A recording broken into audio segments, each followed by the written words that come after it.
So first 3 hours 15 minutes ಇದ್ದಿದ್ನ ಈ ಸಲ 3 hours ಮಾಡಿದ್ದಾರೆ, ಅಂದ್ರೆ 15 minutes ಕಡಿಮೆ ಮಾಡಿದ್ದಾರೆ. ಇನ್ ಎರಡನೇ ಪಾಯಿಂಟ್ ಏನ್ ಸರ್ ಚೇಂಜಸ್ ಮಾಡಿದ್ದಾರೆ ಈ ವರ್ಷ ಅಂತ ನೋಡೋಕೋದ್ರೆ, ಕರ್ನಾಟಕ ಶಾಲಾ ಪರೀಕ್ಷಾ ಮಂಡಳಿ ಮತ್ತು ಮೌಲ್ಯ ನಿರ್ಣಯ ಮಂಡಳಿ, ಅಂದರೆ Karnataka school examination and assessment board ದ್ವಿತೀಯ PUC 2024 ಪರೀಕ್ಷೆಗಳ ಮಾದರಿ ಪ್ರಶ್ನೆ ಪತ್ರಿಕೆಗಳು ಮತ್ತು ಅವುಗಳ ನೀಲನಕ್ಷೆಗಳು ಅಕಾರ್ಡಿಂಗ್ ಟು ನ್ಯೂ ಪ್ಯಾಟ್ರನ್ 2024-25ನಲ್ಲಿ ಈ ಅಕಾಡೆಮಿಕ್ ಇಯರ್ನಲ್ಲಿ ಎಕ್ಸಾಮ್ ಬರೀತಿರ್ತಕ್ಕಂತಹ ದ್ವಿತೀಯ PUC ವಿದ್ಯಾರ್ಥಿಗಳಿಗೆ ಹೆಲ್ಪ್ ಆಗೋ ರೀತಿಯಲ್ಲಿ 3 ಕ್ವಶನ್ ಪೇಪರು, ಮೂರು model question paper plus 3 blue prints ಅನ್ನುವಂಥದ್ದನ್ನ ಸೇಮ್ ಕ್ವಶನ್ ಪೇಪರ್ಗೆ ಬಿಟ್ಟಿದ್ದಾರೆ. ಸೊ ಹಾಗಾಗಿ ಇದು ಬಹಳನೇ ಉಪಯುಕ್ತವಾಗುವಂಥ ಮಾಹಿತಿ ಎಲ್ಲ ಸ್ಟೂಡೆಂಟ್ಸ್ಗೂ ಕೂಡ. ಸೊ ಹಾಗಾಗಿ ಇಲ್ಲಿ ನೀವು ನೋಡ್ಬೋದು, ಇಲ್ಲಿ ಮಾಡೆಲ್ ಕ್ವಶನ್ ಪೇಪರ್ ನೀವು ಅದಕ್ಕೊಂದು ಸಂಬಂಧಪಟ್ಟ ಹಾಗೆ ದ್ವಿತೀಯ PUC ಸುತ್ತೋಲೆ ಕೂಡ ಇದೆ. ಅಂದರೆ ಏನು, ಮಾದರಿ ಪ್ರಶ್ನೆ ಪತ್ರಿಕೆಗಳ ಬಗ್ಗೆ ಸುತ್ತೋಲೆ 24-25 ಸಾಲಿನ ದ್ವಿತೀಯ PUC ವಿದ್ಯಾರ್ಥಿಗಳಿಗೆ ಬೋಧಿಸುವ ಎಲ್ಲ ವಿಷಯಗಳ ಮಾದರಿ ಪ್ರಶ್ನೆ ಪತ್ರಿಕೆಗಳನ್ನು ಜಾಲತಾಣದಲ್ಲಿ ಪ್ರಕಟಿಸಲಾಗಿದೆ. ಕಾಲೇಜ್ ಹಂತದಲ್ಲಿ ಇದನ್ನು ಕೈಗೊಳ್ಳಬೇಕು ಅಂತ ಹೇಳಿ ಸೂಚನೆಗಳನ್ನು ಕೂಡ ಕೊಟ್ಟಿದ್ದಾರೆ. 2024-25ನೇ ಸಾಲಿನ ದ್ವಿತೀಯ PUC ತರಗತಿಗಳಲ್ಲಿ ಬೋಧಿಸುವ ಎಲ್ಲ ವಿಷಯಗಳ ಮಾದರಿ ಪ್ರಶ್ನೆ ಪತ್ರಿಕೆಗಳನ್ನು ಪದವಿ ಪೂರ್ವ ಪಠ್ಯಕ್ರಮ ಬೋಧಿಸುವ ಉಪನ್ಯಾಸಕರುಗಳಿಂದ ತಯಾರಿಸಿ ಮಂಡಳಿ ಜಾಲತಾಣದಲ್ಲಿ ಲಭ್ಯಗೊಳಿಸಲಾಗಿದೆ. ಅಂದರೆ it's a very very important question papers for the final exam also. ಇದನ್ನು ನಾವು ನೋಡಿಕೊಂಡು ಈಗ ನಮ್ಮ ಟೀಚರ್ಸು ಪ್ರತಿಯೊಬ್ಬರು ಸಹ ನಿಮ್ಗೆ ಏನು ಮಾಡ್ತಿರ್ತಾರೆ, ಕ್ವಶನ್ ಪೇಪರ್ಸ್ನ ಬೇರೆ ಬೇರೆ ಕ್ವಶನ್ ಪೇಪರ್ಸ್ನ ಕೊಡ್ತಾ ಇರ್ತಾರೆ. ಆದರೆ ಈ 3 ಕ್ವಶನ್ ಪೇಪರು ಇಲ್ಲಿ ನೀವು ನೋಡ್ಬೋದು, ಬಹಳಷ್ಟು ಮುಖ್ಯವಾಗಿ ಅವ್ರು ಹೇಳಿರ್ತಕ್ಕಂಥದ್ದು ಉಪನ್ಯಾಸಕರು ಅಂತಂದರೆ ಯಾರ್ಯಾರು ತುಂಬ ನುರಿತ ಉಪನ್ಯಾಸಕರಿಂದ ತಯಾರು ಮಾಡಿಸಿ ಅದನ್ನು ಇಲ್ಲಿ ಏನು ಮಾಡಿರೋದು ಅಂತಂದರೆ ಲಭ್ಯಗೊಳಿಸಲಾಗಿದೆ ಅಂತ ಹೇಳಿದ್ದಾರೆ. ಈ ಮಾದರಿ ಪ್ರಶ್ನೆ ಪತ್ರಿಕೆಗಳನ್ನು ವಿದ್ಯಾರ್ಥಿಗಳು ಮುಂಬರುವ ಪರೀಕ್ಷೆಗಳಿಗೆ ಸಜ್ಜುಗೊಳಿಸೋದಕ್ಕೆ ಬಹಳ ಉತ್ತಮವಾದಂಥ ಫಲಿತಾಂಶವನ್ನು ತೆಗೆದುಕೊಳ್ಳೋದಕ್ಕೆ ಕಾಲೇಜಿನ ಉಪನ್ಯಾಸಕರು ಮತ್ತು ಪ್ರಾಂಶುಪಾಲರುಗಳ ಹಂತದಲ್ಲಿ ಇದನ್ನು ಕ್ರಮಗಳನ್ನು ಕೈಗೊಳ್ಳಬೇಕು ಅಂತ ಸೂಚಿಸಿದ್ದಾರೆ. ಈ ಹಿಂದೆ ಇರ್ತಕ್ಕಂಥ ಲಿಖಿತ ಪರೀಕ್ಷೆ 100 ಅಂಕಗಳಿಗಿತ್ತು. ಆ ಅಂಕಗಳ ಪರೀಕ್ಷೆಯನ್ನು ಉತ್ತರಿಸಲು ಪರೀಕ್ಷೆಯಲ್ಲಿ 3 ಗಂಟೆ 15 ನಿಮಿಷ ಕಾಲಾವಕಾಶ ನೀಡಲಾಗಿತ್ತು. ಈಗ 70-80 ಅಂದರೆ ಪ್ರಾಕ್ಟಿಕಲ್ ಸಬ್ಜೆಕ್ಟ್ಸು ನೀವು ನೋಡ್ಬೋದು 70 ಮಾರ್ಕ್ಸ್ಗಿರುತ್ತೆ. ಅಂದರೆ ಕಂಪ್ಯೂಟರ್ ಸೈನ್ಸು ಅಥವಾ ಬಯಾಲಜಿ ಈ ಥರ ಫಿಸಿಕ್ಸ್ ಕೆಮಿಸ್ಟ್ರಿ ಇವೆಲ್ಲ 70 ಮಾರ್ಕ್ಸ್ಗಿರುತ್ತೆ. ನಾನ್ ಪ್ರಾಕ್ಟಿಕಲ್ ಸಬ್ಜೆಕ್ಟ್ಸ್ ಅಂದರೆ ಕನ್ನಡ, ಇಂಗ್ಲೀಷ್, ಹಿಂದಿ, ಮ್ಯಾಥ್ಸು ಇವೆಲ್ಲ ನಿಮಗೆ ನೀವು ನೋಡ್ಬೋದು. ಅಥವಾ ಕಾಮರ್ಸಲ್ಲಿ ನೋಡೋಕೆ ಹೋದರೆ ಅಕೌಂಟೆನ್ಸಿ, ಬಿಸ್ನೆಸ್ ಸ್ಟಡೀಸು ಈ ಥರ ನಾನ್ ಪ್ರಾಕ್ಟಿಕಲ್ ಸಬ್ಜೆಕ್ಟ್ಸ್ ಅವೆಲ್ಲ 80 ಮಾರ್ಕ್ಸ್ಗಿರುತ್ತೆ. ಅಂಕಗಳಿಗೆ ಪ್ರಶ್ನೆ ಪತ್ರಿಕೆ ಅನ್ನುವಂಥದ್ದನ್ನ ಉತ್ತರಿಸಬೇಕಾಗಿರೋದ್ರಿಂದ ವಿದ್ಯಾರ್ಥಿಗಳು ಲಿಖಿತ ಪರೀಕ್ಷಾ ಅವಧಿಯನ್ನು 3 ಗಂಟೆ ಅಂತ ಹೇಳಿ ನಿಗದಿಪಡಿಸಲಾಗಿದೆ. ಇದೊಂದು ಚೇಂಜಸ್ ಅನ್ನುವಂಥದ್ದು ನಾವು ಗಮನಿಸಬೇಕು. ಫಸ್ಟು 3 hours 15 minutes ಇರ್ತಾ ಇತ್ತು ಎಕ್ಸಾಮ್ಗೆ. ಈಗ ನಿಮಗೆ ಕಾಲಾವಕಾಶ ನಿಗದಿಪಡಿಸಿರೋದು ಈ ವರ್ಷದಿಂದ ಅಂದರೆ 2024-25ರಿಂದ ಕೇವಲ 3 ಗಂಟೆ ಮಾತ್ರ. ಸೊ ವಿದ್ಯಾರ್ಥಿಗಳು ಪ್ರಶ್ನೆ ಪತ್ರಿಕೆಯನ್ನು ಓದ್ಕೊಳ್ಳೋದಕ್ಕೆ 15 ನಿಮಿಷಗಳು ಕಾಲಾವಕಾಶವನ್ನು ಹಾಗೂ ಉತ್ತರಿಸೋದಕ್ಕೆ 2 hours 45 minutes ಇದನ್ನು ಕರೆಕ್ಟಾಗಿ ಜ್ಞಾಪಕದಲ್ಲಿ ಇಟ್ಕೊಳ್ಬೇಕು. ಮೊದಲು 3 ಗಂಟೆ ನಿಮಗೆ ಬರೆಯೋದಕ್ಕೆ ಅವಕಾಶ ಸಿಗ್ತಿತ್ತು, 15 ನಿಮಿಷ ಎಕ್ಸ್ಟ್ರಾ ಸಿಗ್ತಿತ್ತು. ಅಂದರೆ 3 ಗಂಟೆ 15 ನಿಮಿಷ ಇರ್ತಾ ಇತ್ತು. ಈಗ ಟೋಟಲ್ 3 hours ಇರೋದ್ರಿಂದ 2 ಗಂಟೆ 45 ನಿಮಿಷ ಮಾತ್ರ ಬರೆಯೋಕ್ಕೆ ಅವಕಾಶ ಸಿಗುತ್ತೆ. ಇನ್ನೊಂದು 15 ನಿಮಿಷ ನಿಮಗೆ ಓದಲಿಕ್ಕೆ ಅವಕಾಶ ಸಿಗುತ್ತೆ. ಸೊ ಮ್ಯಾಕ್ಸಿಮಮ್ ನಿಮಗೆ 2 hours 45 minutes ಮಾತ್ರ ಈ ಸಲ ಬರೆಯಲಿಕ್ಕೆ ಅವಕಾಶ ಸಿಗುತ್ತೆ. NSQF ಹಾಗೂ ಹಿಂದೂಸ್ತಾನಿ ಸಂಗೀತ ವಿಷಯಗಳಲ್ಲಿ 60-40 ಇತ್ತು. ಈ ಅಂಕಗಳಿಗೆ ಪ್ರಶ್ನೆ ಪತ್ರಿಕೆಗಳಿಗೆ ಉತ್ತರಿಸಬೇಕಾದ ಅವಧಿಯನ್ನು ಈ ಹಿಂದಿನಂತೆ 2 ಗಂಟೆ 30 ನಿಮಿಷಕ್ಕೆ ಮುಂದುವರಿಸಲಾಗಿದೆ. ಸೊ ಇನ್ನೇನು ಚೇಂಜಸ್ ಇಲ್ಲ. ಅದಕ್ಕೆ ಪರೀಕ್ಷಾ ದಿನಗಳಂದು ಪರೀಕ್ಷೆನ ಬೆಳಗಿನ ಅವಧಿಯಲ್ಲಿ ಬೆಳಗ್ಗೆ 10ರಿಂದ ಮಧ್ಯಾಹ್ನ 1 ಗಂಟೆಯವರೆಗೆ ಹಾಗೂ ಮಧ್ಯಾಹ್ನದ ಅವಧಿಯಲ್ಲಿ 2 ಗಂಟೆಯಿಂದ ಸಂಜೆ 5 ಗಂಟೆಯವರೆಗೆ ನಡೆಸುವುದು. ಅಂದ್ರೆ ಮಾರ್ನಿಂಗ್ ಅವರ್ಸ್ ಅಂತ ನೋಡಕ್ ಹೋದ್ರೆ 10ರಿಂದ 1, ಓಕೆ 3 hours ಅಲ್ವಾ. 10ರಿಂದ 11, 11ರಿಂದ 12, 12ರಿಂದ 1 ಮಾರ್ನಿಂಗ್ ಸೆಷನ್ ಎಕ್ಸಾಮ್ ಇದ್ರೆ 3 hours 10 to 1. ಆಮೇಲೆ ಆಫ್ಟರ್ನೂನ್ ಸೆಷನ್ ಏನಾದ್ರು ಎಕ್ಸಾಮ್ಸ್ ಇದ್ರೆ 2 to 5 ಅಂತ ಹೇಳಿದ್ದಾರೆ. 2ರಿಂದ 3, 4, 5. ಸೊ ಈ ತರ ಹೇಳಿದ್ದಾರೆ. ನೆಕ್ಸ್ಟ್ ಇನ್ನೊಂದು ಚೇಂಜಸ್ ನ ನೀವು ನೋಡಬಹುದು. ಇಲ್ಲಿ 4ನೇ ಪಾಯಿಂಟ್, ಪ್ರತಿ ವಿಷಯದ ಪ್ರಶ್ನೆ ಪತ್ರಿಕೆಯಲ್ಲಿ ವಿದ್ಯಾರ್ಥಿಗಳು ಉತ್ತರಿಸಬೇಕಾದಂತಹ ಗರಿಷ್ಠ ಅಂಕಗಳು 50% ಅಂಕಗಳಿಗೆ ಆಯ್ಕೆ ಪ್ರಶ್ನೆಗಳನ್ನ ನೀಡಲಾಗಿದೆ. ಪ್ರಾಯೋಗಿಕ ಪರೀಕ್ಷೆ ಅಂತಂದ್ರೆ ಪ್ರಾಕ್ಟಿಕಲ್ ಸಬ್ಜೆಕ್ಟ್ಸ್ ಅಂತ ನಾವೇನ್ ಕರಿತೀವಿ, ಭೌತಶಾಸ್ತ್ರ, ರಸಾಯನಶಾಸ್ತ್ರ, ಜೀವಶಾಸ್ತ್ರ, ವಿದ್ಯುನ್ಮಾನ ಶಾಸ್ತ್ರ, ಅದೇ ಫಿಸಿಕ್ಸ್, ಕೆಮಿಸ್ಟ್ರಿ, ಬಯಾಲಜಿ ಈ ತರದ್ ಇರ್ತಾವಲ್ವಾ. ಸೊ ಕಂಪ್ಯೂಟರ್ ಸೈನ್ಸ್, ಗಣಕ ವಿಜ್ಞಾನ ಅಂದ್ರೆ ಕಂಪ್ಯೂಟರ್ ಸೈನ್ಸ್, ಇವೆಲ್ಲ 70 ಮಾರ್ಕ್ಸ್ ಇರ್ತದೆ ರಿಟರ್ನ್ ಎಕ್ಸಾಮ್ ಗರಿಷ್ಠ ಅಂಕಗಳು. ಸೊ ಇದು ಪ್ರಶ್ನೆ ಪತ್ರಿಕೆಯಲ್ಲಿ ಆಯ್ಕೆ ಪ್ರಶ್ನೆಗಳನ್ನ ಒಳಗೊಂಡಂತೆ 105 ಅಂಕಗಳಿಗೆ ಪ್ರಶ್ನೆಗಳಿರ್ತವೆ. ಅಂದ್ರೆ ಅವೆಲ್ಲ ಎಕ್ಸ್ಟ್ರಾ ಕ್ವಶನ್ಸ್ ಇರ್ತವೆ, ನಿಮ್ಗೆ ಚಾಯ್ಸ್ ಸಿಗುತ್ತೆ. ಹಾಗೆಯೇ ಪ್ರಾಯೋಗಿಕ ರಹಿತ ಅಂದ್ರೆ ನಾನ್ ಪ್ರಾಕ್ಟಿಕಲ್ ಸಬ್ಜೆಕ್ಟ್ಸ್ ಗಳಲ್ಲಿ NSQF ಮತ್ತು ಹಿಂದೂಸ್ತಾನಿ ಸಂಗೀತವನ್ನ ಹೊರತುಪಡಿಸಿ ಹೇಳ್ತಾ ಇದ್ದಾರೆ. ಅಂದ್ರೆ ನಾನ್ ಪ್ರಾಕ್ಟಿಕಲ್ ಸಬ್ಜೆಕ್ಟ್ಸ್ ಅಂದ್ರೆ ಕನ್ನಡ, ಇಂಗ್ಲಿಷ್, ಹಿಂದಿ, ಮ್ಯಾಥಮೆಟಿಕ್ಸ್. ಈಗ ಕಾಮರ್ಸ್ ಅಂತ ನೋಡಕ್ ಹೋದ್ರೆ 6 ಸಬ್ಜೆಕ್ಟ್ಸ್ ಬರುತ್ತಲ್ಲ, business studies, accounts, economics, what ever may be, ಈ ತರದೆಲ್ಲ. ಮತ್ತೆ ಆರ್ಟ್ಸ್ ವಿಷಯಕ್ಕೆ ಸಂಬಂಧಪಟ್ಟ ಹಾಗೆ ಹಿಸ್ಟ್ರಿ, ಯಾವುದು ಪೊಲಿಟಿಕಲ್ ಸೈನ್ಸ್, ಈ ತರದ್ದೆಲ್ಲ ಬರ್ತಾವಲ್ವಾ ನಾನ್ ಪ್ರಾಕ್ಟಿಕಲ್ ಸಬ್ಜೆಕ್ಟ್ಸ್, ಸೈನ್ಸ್ಗೆ ಸಂಬಂಧ ಪಡದೇ ಇರತಕ್ಕಂತ ಒಂದು ವಿಷಯಗಳು. ಅವುಗಳಲ್ಲೆಲ್ಲ ಎಷ್ಟಿರ್ತವೆ ಅಂತಂದ್ರೆ ಪ್ರಶ್ನೆ ಪತ್ರಿಕೆಗಳಲ್ಲಿ ಗರಿಷ್ಠ ಅಂಕಗಳನ್ನ ನಾವು ಬರಿತಾ ಇರೋದು 80 ಮಾರ್ಕ್ಸ್ಗೆ. ಈಗ ಫಾರ್ ಎಕ್ಸಾಂಪಲ್ ಕನ್ನಡ ಆದ್ರೆ 80 ಮಾರ್ಕ್ಸ್ ಬರಿತಾ ಇದೀವಿ. ಸೊ ಇದು ಈ ಪ್ರಶ್ನೆ ಪತ್ರಿಕೆಯಲ್ಲಿ ಆಯ್ಕೆ ಪ್ರಶ್ನೆಗಳನ್ನ ಒಳಗೊಂಡಂತೆ 120 ಮಾರ್ಕ್ಸ್ಗೆ ಅಂದ್ರೆ 120 ಅಂಕಗಳಿಗೆ ಪ್ರಶ್ನೆಗಳಿರ್ತವೆ. ಸೊ ಇದೊಂದು ರೀತಿ ಹೆಲ್ಪ್ ಆಗತ್ತೆ ನಿಮಗೆ, ಏನಕ್ಕೆ ಹೆಚ್ಚಿಗೆ ಎಕ್ಸ್ಟ್ರಾ ಕ್ವಶನ್ಸ್ ಅನ್ನುವಂಥದ್ದೆಲ್ಲ ಇರ್ತವೆ. ನೆಕ್ಸ್ಟ್ 5ನೇ ಒಂದು ಚೇಂಜಸ್ ನ ನೀವು ನೋಡೋದೇನು ಅಂದ್ರೆ, ಪ್ರತಿ ಮಾದರಿ ಪ್ರಶ್ನೆ ಪತ್ರಿಕೆಯು ಪ್ರತ್ಯೇಕ ನೀಲನಕ್ಷೆ ಅಂದ್ರೆ ಬ್ಲೂ ಪ್ರಿಂಟ್ ಅನ್ನುವಂಥದ್ನ ಹೊಂದಿದ್ದು, ಈ ನೀಲನಕ್ಷೆಗಳು ಕೊಟ್ಟಿರುವ ಮಾದರಿ ಪ್ರಶ್ನೆ ಪತ್ರಿಕೆಗಳಿಗೆ ಮಾತ್ರ ಸೀಮಿತವಾಗಿರ್ತವೆ. ನೀಲನಕ್ಷೆಯು ಒಂದೇ ವಿಷಯದ ಬೇರೆ ಬೇರೆ ಪ್ರಶ್ನೆ ಪತ್ರಿಕೆಗಳಿಗೆ ಬೇರೆ ಬೇರೆ ಆಗಿರುತ್ತೆ ಅಂತ ಹೇಳಿದ್ದಾರೆ. ಅಂದ್ರೆ ಏನು, ಈಗ 3 ಕ್ವಶನ್ ಪೇಪರ್ಸ್ ಅನ್ನುವಂಥದ್ನ ಇಲ್ಲಿ ಕೊಟ್ಟಿದಾರಪ್ಪ. ನೀವು ನೋಡ್ಬೋದು, ಇದು model question paper 1 blueprint, ಮತ್ತೆ ಇದು model question paper 1 question paper, ಹಾಗೆ model question paper 2 blueprint, ಹಾಗೆ model question paper 2 question paper second question paper, ಹಾಗೆ 3ನೇ model question paper blueprint, ಹಾಗೆ 3ನೇ ಮಾಡೆಲ್ ಕ್ವಶನ್ ಪೇಪರ್. ಅಂದ್ರೆ 3 sets separate ಇದೆ. ಅವ್ರು ಏನ್ ಹೇಳ್ತಿದ್ದಾರೆ ಅಂತಂದ್ರೆ 3 ಸೆಟ್ಸ್ದು ಏನು ಬ್ಲೂ ಪ್ರಿಂಟ್ ಸಹ ಬೇರೆ ಬೇರೆ ಇರುತ್ತೆ ಅನ್ನೋಂಥದ್ದನ್ನ ವಿದ್ಯಾರ್ಥಿಗಳು ಗಮನಿಸಬೇಕು ಅಂತ ಹೇಳಿದ್ದಾರೆ. ಅಂದ್ರೆ ಅವ್ರು ಕೊಟ್ಟಿರೋ 3 question papers 3 different blue prints ಇದೆ. ಆದ್ರೆ ವೆಯ್ಟೇಜ್ ಬೇರೆ ಇರ್ತದ ಸರ್, ಬೇರೆ ಬೇರೆ ಲೆಸನ್ಸ್ ಇರ್ತದ ಅಂತ ಅನ್ನೋದಾದ್ರೆ ಹಾಗಿರಲ್ಲ. ವೆಯ್ಟೇಜ್ ಸಂಬಂಧಪಟ್ಟಂತಹ ಅವ್ರು ಏನ್ ನಿಗದಿಪಡಿಸಿದ್ದಾರೆ ಅದರಲ್ಲಿ ಇರ್ತಕ್ಕಂತ ಒಂದು ಲೆಸನ್ಸ್ ವೆಯ್ಟೇಜ್ ನ ತಗೊಂಡಿರ್ತಾರೆ. ಆದ್ರೆ ಕ್ವಶನ್ಸ್ ನ ಪಿಕ್ ಮಾಡಿರೋದು ಫ್ರಮ್ ದ ಸೇಮ್ ಲೆಸನ್ಸ್ ಅಲ್ಲಿ ಬೇರೆ ಬೇರೆ ಕ್ವಶನ್ಸ್ ನ ಪಿಕ್ ಮಾಡಿರ್ತಾರೆ ಅಂತ ಅದರ ಅರ್ಥ. ಡಿಫರೆಂಟ್ ಕ್ವಶನ್ಸ್ ನ ಪಿಕ್ ಮಾಡಿರ್ತಾರೆ ಅವ್ರು ಕೊಡೋದಿಕ್ಕೆ ಅಂತ ಅರ್ಥ. ಸೊ ನಾವೀಗ ಕ್ವಶನ್ ಪೇಪರ್ ನ ನೋಡ್ಬಿಟ್ಟು ಒಂದ್ಸಲ ನೋಡಕ್ ಹೋದ್ರೆ ನಮಗೆ ಕ್ಲಿಯರ್ ಆಗಿ ಅರ್ಥ ಆಗುತ್ತೆ, ಅವಾಗ ನಾನು ಹೇಳ್ತೀನಿ. ಸೊ ಪ್ರತಿ ವಿಷಯದಲ್ಲೂ ಪ್ರಶ್ನೆ ಪತ್ರಿಕೆಯನ್ನ ತಯಾರಿಸುವಾಗ ಬೋಧನಾ ಅವಧಿ ಹಾಗೂ ವಿದ್ಯಾರ್ಥಿಗಳ ಅರಿವಿನ ಮಟ್ಟಗಳಿಗೆ ಅಂದ್ರೆ ಟೀಚಿಂಗ್ ಅವರ್ ವೈಸ್ ಅಂಡ್ ಇದೇನಿದು ಕಾಗ್ನೇಟಿವ್ ಲೆವೆಲ್ ವೈಸ್ ವೆಯ್ಟೇಜ್ ಅನ್ನುವಂಥದ್ದನ್ನ ನೀಡಬೇಕು ಅಂತ ಹೇಳಿದ್ದಾರೆ. ಅಂದ್ರೆ ಎಷ್ಟು ಅವರ್ಸ್ ನಾವು ಟೀಚ್ ಮಾಡ್ತೀವಿ. ಈಗ ಫಾರ್ ಎಕ್ಸಾಂಪಲ್ ಮೊದಲನೇ ಒಂದು ಪದ್ಯ ಇದೆ ಅಂತ ಇಟ್ಕೊಳಪ್ಪ, ಹಳೆಗನ್ನಡದ ಪದ್ಯ ಇದೆ, ಅರ್ಥ ಆಯ್ತಾ? ಅದಕ್ಕೆ ಮಿನಿಮಮ್ 6 ಅವರ್ಸ್ ನಾವು ಟೀಚ್ ಮಾಡಬೇಕು, ಟೀಚರ್ಸ್ ಪಾಠ ಮಾಡ್ಬೇಕಾದ್ರೆ.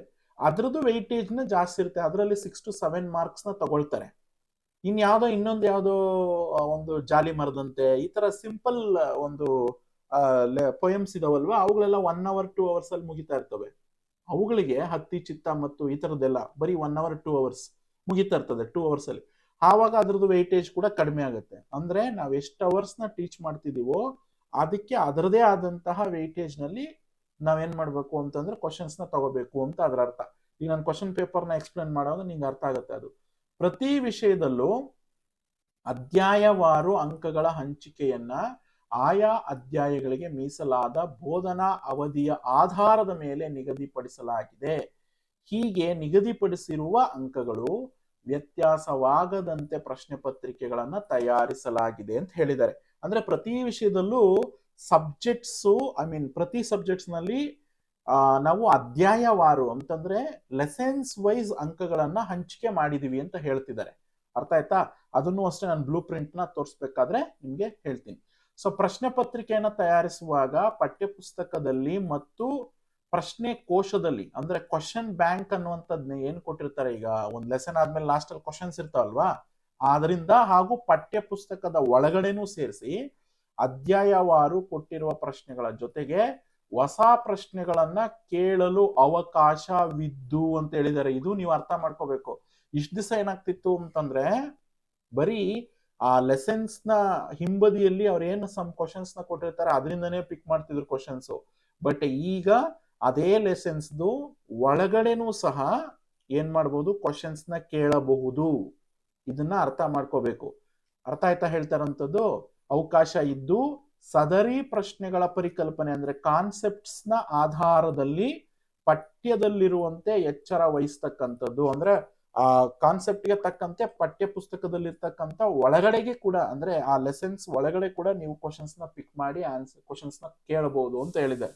ಸೊ ಹಾಗಾಗಿ ಮಸ್ಟ್ ಅಂಡ್ ಶುಡ್ ನಾವೇನ್ ಮಾಡ್ಬೇಕು ಅಂತಂದ್ರೆ ಕ್ವಶನ್ಸ್ ನಮ್ಗೆಲ್ಲಾ ಕ್ವಶನ್ಸ್ ಈಸಿ ಆಗ್ಬೇಕು, ಅಪ್ಲಿಕೇಶನ್ ಲೆವೆಲ್ ಕ್ವಶನ್ಸ್ ಎಲ್ಲ ಇರ್ತವೆ ಅಂತ ಹೇಳಿದ್ವಲ್ಲ, ಅವೆಲ್ಲ ಈಸಿ ಆಗ್ಬೇಕು ಅಂದ್ರೆ must and should lessons and poems ಮತ್ತೆ ದೀರ್ಘಗದ್ಯ ಏನಿರ್ತದೆ ಕಂಪ್ಲೀಟ್ ಓದಬೇಕು ಟೆಕ್ಸ್ಟ್ ಬುಕ್. ಇಲ್ದಿದ್ರೆ ನಾವು ಆನ್ಸರ್ ಮಾಡ್ಲಿಕ್ಕೆ ಆಗಲ್ಲ. ಇದನ್ನ ಜ್ಞಾಪಕ ಇಟ್ಕೋಬೇಕು ಸ್ಟೂಡೆಂಟ್ಸ್. ಯಾವುದೇ ಕಾರಣಕ್ಕೂ ಪ್ರಶ್ನೆಗಳನ್ನ ಪಠ್ಯಕ್ರಮದಿಂದ ಹೊರತಾಗಿ ಅಂದ್ರೆ ಔಟ್ ಆಫ್ ಸಿಲೆಬಸ್ ನ ಕೇಳಬಾರದು ಅಂತ ಹೇಳಿದ್ದಾರೆ. ಅಂದ್ರೆ ಈಗ ಯಾರೋ ಒಂದೇನು ಲೆಸನ್ ಏನ್ ಕೊಟ್ಟಿರ್ತಾರೆ ಲೆಸನ್ ಒಳಗಡೆ ನಾವು ಕ್ವಶನ್ಸ್ ನ ತಗೋಬಹುದು. ಅದ್ ಬಿಟ್ಬಿಟ್ಟು ಔಟ್ ಆಫ್ ಸಿಲೆಬಸ್ ಅಂದ್ರೆ ಬೇರೆ ಯಾವ್ದೋ ನಮಗೆ ಇಷ್ಟ ಬಂದಿರುವಂತ ಕ್ವಶನ್ಸ್ ನ ಕೊಡೋದಿಲ್ಲ ಅಂತ ಹೇಳ್ತಿದ್ದಾರೆ. ಸೊ ಲಾಸ್ಟ್ ಇಯರ್ಗೂ ಈ ಇಯರ್ಗೂ ಚೇಂಜಸ್ ಆಗಿರ್ತಕ್ಕಂಥ ಮೇಜರ್ ಪಾಯಿಂಟ್ಸ್ ಅಲ್ಲಿ ಇದು ಕೂಡ ಒಂದು. ಅಂದ್ರೆ ಏನು, ಲೆಸನ್ಸ್ ಒಳಗಡೆ ಕೂಡ ಕ್ವಶನ್ಸ್ ನ ಕೇಳಬಹುದು ಅನ್ನೋಂಥದ್ದನ್ನ ಮೈಂಡ್ ಅಲ್ಲಿ ಇಟ್ಕೋಬೇಕು ಸ್ಟೂಡೆಂಟ್ಸ್. ಮತ್ತೆ 9ನೇ ಪಾಯಿಂಟ್ ನೋಡಿ, ಪಠ್ಯದಲ್ಲಿರುವ ಅಕ್ಷರ ಸಂಖ್ಯಾಯುಕ್ತ ಬೆಲೆಗಳನ್ನು ಅಂದ್ರೆ ಆಲ್ಫಾ ನ್ಯೂಮರಿಕಲ್ ವ್ಯಾಲ್ಯೂಸ್ ಅಂತ ಏನಿರ್ತವೆ ಅವುಗಳನ್ನ ಬದಲಾಯಿಸಿ ಪ್ರಶ್ನೆಗಳನ್ನ ರೂಪಿಸಲು ಅವಕಾಶ ಇರುತ್ತೆ ಅಂತ ಹೇಳ್ತಿದ್ದಾರೆ. ಅಂದ್ರೆ ಏನು, ಪಠ್ಯದಲ್ಲಿರ್ತಕ್ಕಂಥ ಅಕ್ಷರ ಸಂಖ್ಯಾಯುಕ್ತ ಬೆಲೆಗಳನ್ನ ಕಾನ್ಸೆಪ್ಟ್ಸ್ ಅಂದ್ರೆ ನ್ಯೂಮರಿಕಲ್ ವ್ಯಾಲ್ಯೂಸ್ ಅನ್ನುವಂಥದ್ನ ಚೇಂಜ್ ಮಾಡೋದಿಕ್ಕೆ ಅವಕಾಶ ಇರ್ತದಂತೆ. ನೆಕ್ಸ್ಟ್ ಹಾರ್ಟ್ಸ್ ಅಂದ್ರೆ ಹೈಯರ್ ಆರ್ಡರ್ ಥಿಂಕಿಂಗ್ ಸ್ಕಿಲ್ಸ್. ಅಂದ್ರೆ ನೀವು ಇವಾಗ ಅಪ್ಲಿಕೇಶನ್ ಲೆವೆಲ್ ಕ್ವಶನ್ಸ್ ಅಂತ ಹೇಳ್ತಾ ಇರ್ತೀವಲ್ವಾ, ಅವರು ಒಳಗಡೆ ಯಾವ್ದೋ ಒಂದು ಸೆಂಟೆನ್ಸ್ ಕೊಟ್ಬಿಟ್ಟು ಇದನ್ನ ಯಾರು ಕೇಳಿದ್ರು, ಅವ್ರು ಹೇಳಿದ್ರೆ ಇವ್ರು ಹೇಳಿದ್ರು ಅಂತ ಕೇಳ್ತಾರಲ್ವಾ, ಅದನ್ನೇ ಹಾರ್ಟ್ಸ್ ಕ್ವಶನ್ಸ್ ಅಂತ ಕರೆಯೋದು. ಅಂದ್ರೆ ಏನು, ಹೈಯರ್ ಆರ್ಡರ್ ಥಿಂಕಿಂಗ್ ಕ್ವಶನ್ಸ್ ಅಥವಾ higher order thinking skills questions ಅಂತ. ಸೊ ಈ ಪ್ರಶ್ನೆಗಳನ್ನ ಪಠ್ಯಕ್ರಮದಲ್ಲಿರುವ ಯಾವ ಅಧ್ಯಾಯದಲ್ಲಾದರೂ ಆಯ್ಕೆ ಮಾಡಿಕೊಂಡು ಪ್ರಶ್ನೆ ಪತ್ರಿಕೆಯ ಯಾವುದೇ ವಿಭಾಗದಲ್ಲಿ ಕೇಳಲು ಅವಕಾಶ ಇರ್ತದೆ. ಲಾಸ್ಟ್ ಇಯರ್ ಏನಾಗ್ತಿತ್ತು ಅಂತಂದ್ರೆ ಇದನ್ನ ಫಸ್ಟ್ ಟೈಮ್ ಇಂಟ್ರೊಡ್ಯೂಸ್ ಮಾಡಿದ್ರಿಂದ ಯಾವುದೋ ಒಂದು 2-3 ಒಂದು ಪದ್ಯಗಳಲ್ಲೇ ಕೇಳ್ಬಿಡೋರು, ನಮಗೆ ಗೆಸ್ ಮಾಡ್ಬೋದಿತ್ತು. ಬಟ್ ಈ ಸಲ ಏನಾಗಿದೆ ಅಂದ್ರೆ ಈ higher order thinking skills questions ನ ಯಾವುದ್ರಲ್ಲಿ ಬೇಕಾದ್ರೂ ಕೇಳ್ಬೋದು. ಅಂದ್ರೆ ಈ ಅಪ್ಲಿಕೇಶನ್ ಲೆವೆಲ್ ಕ್ವಶನ್ ಇರ್ತದಲ್ಲ, ಯಾವುದೇ ಚಾಪ್ಟರ್ ಅಲ್ಲಿ ಯಾವುದೇ ಪದ್ಯದಲ್ಲಿ ಯಾವುದೇ ನಾಟಕದ ಭಾಗದಲ್ಲಿ ಅಥವಾ ಏನ್ ದೀರ್ಘಗದ್ಯದ ಭಾಗದಲ್ಲಿ ಸಹ ಕೇಳಬಹುದು. ಇದು ಈವನ್ ಫಸ್ಟ್ ಇಯರ್ ಅವ್ರಿಗೂ ಅಪ್ಲಿಕೇಬಲ್ ಆಗುತ್ತೆ. ಪ್ರತಿ ವಿಷಯಗಳ ಮಾದರಿ ಪ್ರಶ್ನೆ ಪತ್ರಿಕೆಗಳಲ್ಲಿ ಕೊಟ್ಟಿರುವ ಸೂಚನೆಗಳನ್ನ ವಿದ್ಯಾರ್ಥಿಗಳಿಗೆ ಸ್ಟೂಡೆಂಟ್ಸ್ಗೆ ಟೀಚರ್ಸ್ ತಿಳಿಸಿ ಹೇಳಬೇಕು. ಈಗ ನಾವ್ ಹೇಳ್ತಾ ಇದೀವಲ್ಲ ಆ ತರ ಮುಂಬರುವ ಪರೀಕ್ಷೆಗಳಿಗೆ ಸಜ್ಜುಗೊಳಿಸೋದಕ್ಕೆ ಪ್ರಾಂಶುಪಾಲರು ಮತ್ತು ಉಪನ್ಯಾಸಕರುಗಳು ಅಗತ್ಯ ಕ್ರಮಗಳನ್ನ ಕೈಗೊಳ್ಳಬೇಕು ಅಂತ ಹೇಳಿದರೆ. ಈಗ ಇಲ್ಲಿ ಅಧ್ಯಕ್ಷರು ಕರ್ನಾಟಕ ನೀವು ನೋಡ್ಬೋದು ಪರೀಕ್ಷಾ ಮಂಡಳಿಯ ಅಧ್ಯಕ್ಷರು, ಇಲ್ಲಿ ಸಿಗ್ನೇಚರ್ ಸಹ ಇದೆ. ಇದು ರಾಜ್ಯದ ಎಲ್ಲಾ ಸರ್ಕಾರಿ ಅನುದಾನ ರಹಿತ ಪದವಿ ಪೂರ್ವ ಕಾಲೇಜುಗಳ ಪ್ರಾಂಶುಪಾಲರುಗಳಿಗೆ ಅಗತ್ಯ ಕ್ರಮಕ್ಕಾಗಿ ಅಂತ ಕೊಟ್ಟಿದ್ದಾರೆ. ಈ ಪ್ರತಿಯನ್ನ ಕೂಡ ಯಾರ್ಯಾರು ಆಧಾರದ ಮೇಲೆ ಇದನ್ನ ತಯಾರು ಮಾಡಿದೀವಿ ಅನ್ನುವಂಥದ್ದನ್ನ ಕೂಡ ಯಾರ್ಯಾರು ಅಗತ್ಯವಾಗಿ ಇದಕ್ಕೆ ಕ್ರಮ ಕೈಗೊಳ್ಬೇಕು ಅಂತ ಕೂಡ ಇದು ಕೊಟ್ಟಿದ್ದಾರೆ. ಇದು ಅವರು ಒಂದು ನೋಟಿಫಿಕೇಶನ್ ಅನ್ನುವಂಥದ್ದನ್ನ ಕೊಟ್ಟಿದ್ದಾರೆ. ಈಗ ಮೇಜರ್ ಚೇಂಜಸ್ ಏನ್ ಕಾಣಿಸ್ತಾ ಇದೆ, ಇದು 11ನೇ ತಾರೀಕು ಅಂದ್ರೆ ಇವತ್ತೇ ಏನಾಗಿರ್ತಕ್ಕಂಥದ್ದು ಈ ಸುತ್ತೋಲೆ ಅನ್ನುವಂಥದ್ದನ್ನ ಬಿಡುಗಡೆ ಮಾಡಿ ಅವ್ರೇನ್ ಮಾಡಿದ್ದಾರೆ ಅಂತಂದ್ರೆ ನಮಗೆ ಕ್ವಶನ್ ಪೇಪರ್ಸ್ ನ ಅಪ್ಡೇಟ್ ಮಾಡಿದ್ದಾರೆ. ಸೊ ಆದ್ರಿಂದ ನಾವು ಈ ಸಾಲಿಗೆ ಸಂಬಂಧಿಸಿದಾಗ ಅಂದ್ರೆ 2024-25ನೇ ಸಾಲಿನಲ್ಲಿ ಎಕ್ಸಾಮ್ ಬರೀತಾ ಇರೋರು ಈ ರೂಲ್ಸ್ ನ ಫಾಲೋ ಮಾಡಲೇಬೇಕು. ಈಗ ಮೇಜರ್ ಚೇಂಜಸ್ ಏನಪ್ಪಾ ಅಂತಂದ್ರೆ ಈ ಸಲ 3 hours ಎಕ್ಸಾಮ್ ಇದೆ. ಓಕೆ 3 ಅವರ್ಸ್ ಎಕ್ಸಾಮ್ ಇರೋದ್ರಿಂದ 15 ಮಿನಿಟ್ಸ್ ಕಡಿಮೆ ಮಾಡಿಬಿಟ್ಟಿರೋದ್ರಿಂದ 3 ಅವರ್ಸ್ ಎಕ್ಸಾಮ್ ಇದೆ. ಬರೆಯೋದಿಕ್ಕೆ ಅವಕಾಶ ಸಿಗೋದು 2 ಅವರ್ಸ್ 45 ಮಿನಿಟ್ಸ್ ಮಾತ್ರ. 15 ಮಿನಿಟ್ಸ್ ರೀಡಿಂಗ್ ಟೈಮ್ ಅನ್ನುವಂಥದ್ದನ್ನ ಮರಿಬಾರ್ದು. ಎರಡನೇದು ಅಪ್ಲಿಕೇಶನ್ ಲೆವೆಲ್ ಕ್ವಶನ್ಸ್ ಅನ್ನುವಂಥದ್ದನ್ನ ಪಾಠಗಳು ಯಾವುದೇ ಪಾಠಗಳಲ್ಲಿ ಪದ್ಯಗಳಲ್ಲಿ ಅವ್ರಿಗೆ ಕೇಳಬಹುದು. ಅದನ್ನ ನಾವು ಇಂಥದ್ದೇ ಪಾಠ ಪರ್ಟಿಕ್ಯುಲರ್ ಆಗಿ ಅಂತ ಹೇಳಲಿಕ್ಕೆ ಬರೋದಿಲ್ಲ ಅಂತ ಹೇಳಿದ್ದಾರೆ. ಸೊ ಹಾಗಾಗಿ ಅದನ್ನ ನೋಡ್ಕೊಳ್ಬೇಕು. ಮತ್ತೆ ಇನ್ನೊಂದು ಮೇಜರ್ ಅಂತಂದ್ರೆ ಚೇಂಜಸ್ ನ ನೀವು ನೋಡಬಹುದು.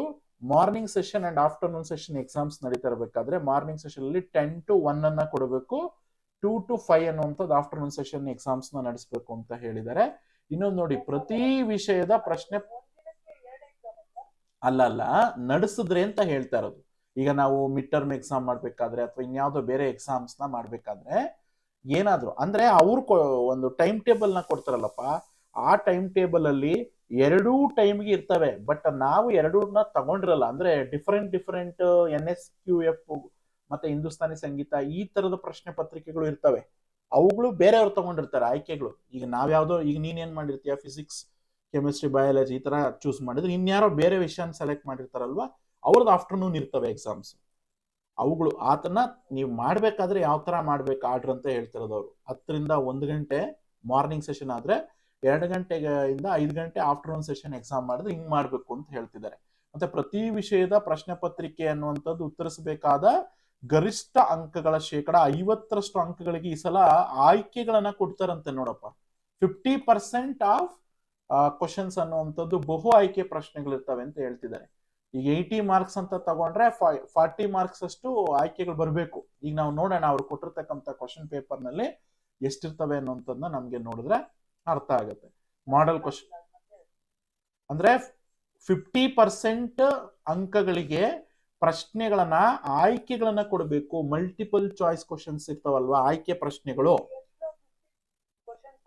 ಎಕ್ಸ್ಟ್ರಾ 50 ಅಂತಲ್ಲ, ಅದರ ಅರ್ಥ 50% ಅಷ್ಟು ಅಂಕಗಳಿಗೆ ಆಯ್ಕೆ ಪ್ರಶ್ನೆಗಳನ್ನ ನೀಡಲಾಗಿದೆ ಅಂತ ಹೇಳ್ತಿದ್ದಾರೆ.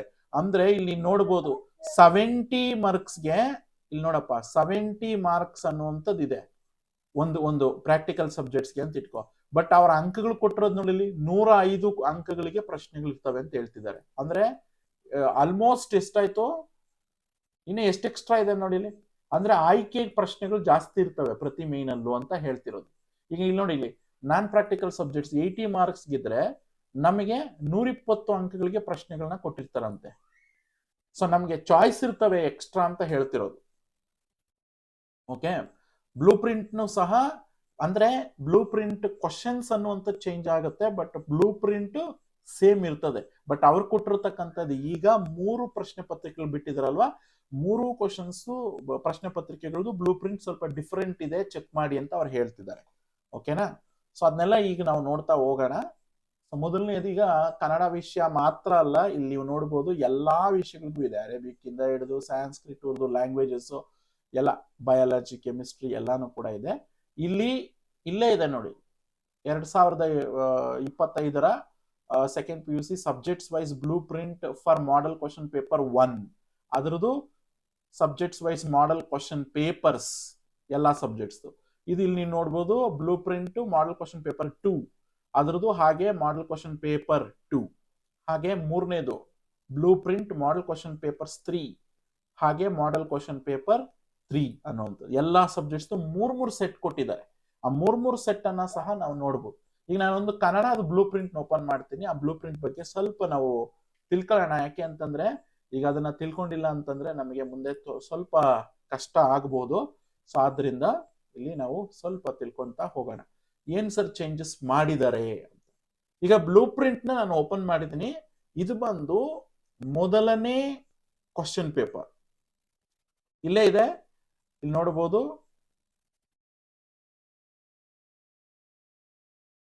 ದ್ವಿತೀಯ PUC ಕನ್ನಡ 1 ಮಾದರಿ ಪ್ರಶ್ನೆ ಪತ್ರಿಕೆ 1ರ ನೀಲನಕ್ಷೆ ಅಥವಾ ನೀಲಿ ನಕ್ಷೆ ಅಂದ್ರೆ blue print 1 first question paper ಅವ್ರು ಕೊಟ್ಟಿದಾರಲ್ವಾ, ಅದ್ರದ್ದು ಬ್ಲೂ ಪ್ರಿಂಟ್ 1 ಅಂತ ಇದೆ. ಅದ್ರದ್ದು ಕ್ವಶನ್ ಪೇಪರ್ನು ಡೌನ್ಲೋಡ್ ಮಾಡೋಣ ಈಗ ನಾವು. ಅಲ್ಲೇ ಇದೆಯಲ್ಲ 1 ಅಂತ. ಸೊ ಈ ಕ್ವಶನ್ ಪೇಪರ್ ಏನ್ ಕೊಟ್ಟಿದ್ದಾರೆ ಅವರು, ಈ ಕ್ವಶನ್ ಪೇಪರ್ದು ಬ್ಲೂ ಪ್ರಿಂಟ್ ಇದು. ಓಕೆ, ಈಗ ನಾವು ಬ್ಲೂ ಪ್ರಿಂಟ್ ನ ನೋಡ್ತಾ ಹೋಗೋಣ. ಇಲ್ಲಿ ಕ್ರಮ ಸಂಖ್ಯೆ ಅಂತ ಫಸ್ಟ್ ಇದೆ, ಆಮೇಲೆ ವಿಷಯ ಇದೆ, ಆಮೇಲೆ ಅವಧಿಗಳು, ಎಷ್ಟು ಅವರ್ಸ್ ಟೀಚಿಂಗ್ ಅವರ್ಸ್ ಅಂದ್ರೆ ಟೀಚರ್ಸ್ ನಾವು ಟೀಚ್ ಮಾಡ್ತಿದೀವಿ ಅನ್ನೋಂಥದ್ದನ್ನ ಹಿಂಗ್ ಉದ್ದುದ್ದ ನೋಡ್ಕೊಳ್ಬೇಕು ಈ ತರ. ಓಕೆನಾ? ಸೊ ಈಗ ಎಷ್ಟು ಅವಧಿಗಳು ನಾವು ತಗೊಂತಾ ಇದೀವಿ, ಮತ್ತೆ ನಿಗದಿಗೊಳಿಸಿರ್ತಕ್ಕಂಥ ಅಂಕಗಳು ಈ ಕಾಲಮ್ ನಲ್ಲಿ ನೋಡಿ. 7 ಅವರ್ಸ್ ನಾವು ಟೀಚಿಂಗ್ ಮಾಡಿದ್ರೆ 7 ಮಾರ್ಕ್ಸ್ ಬರ್ತಾ ಇದೆ.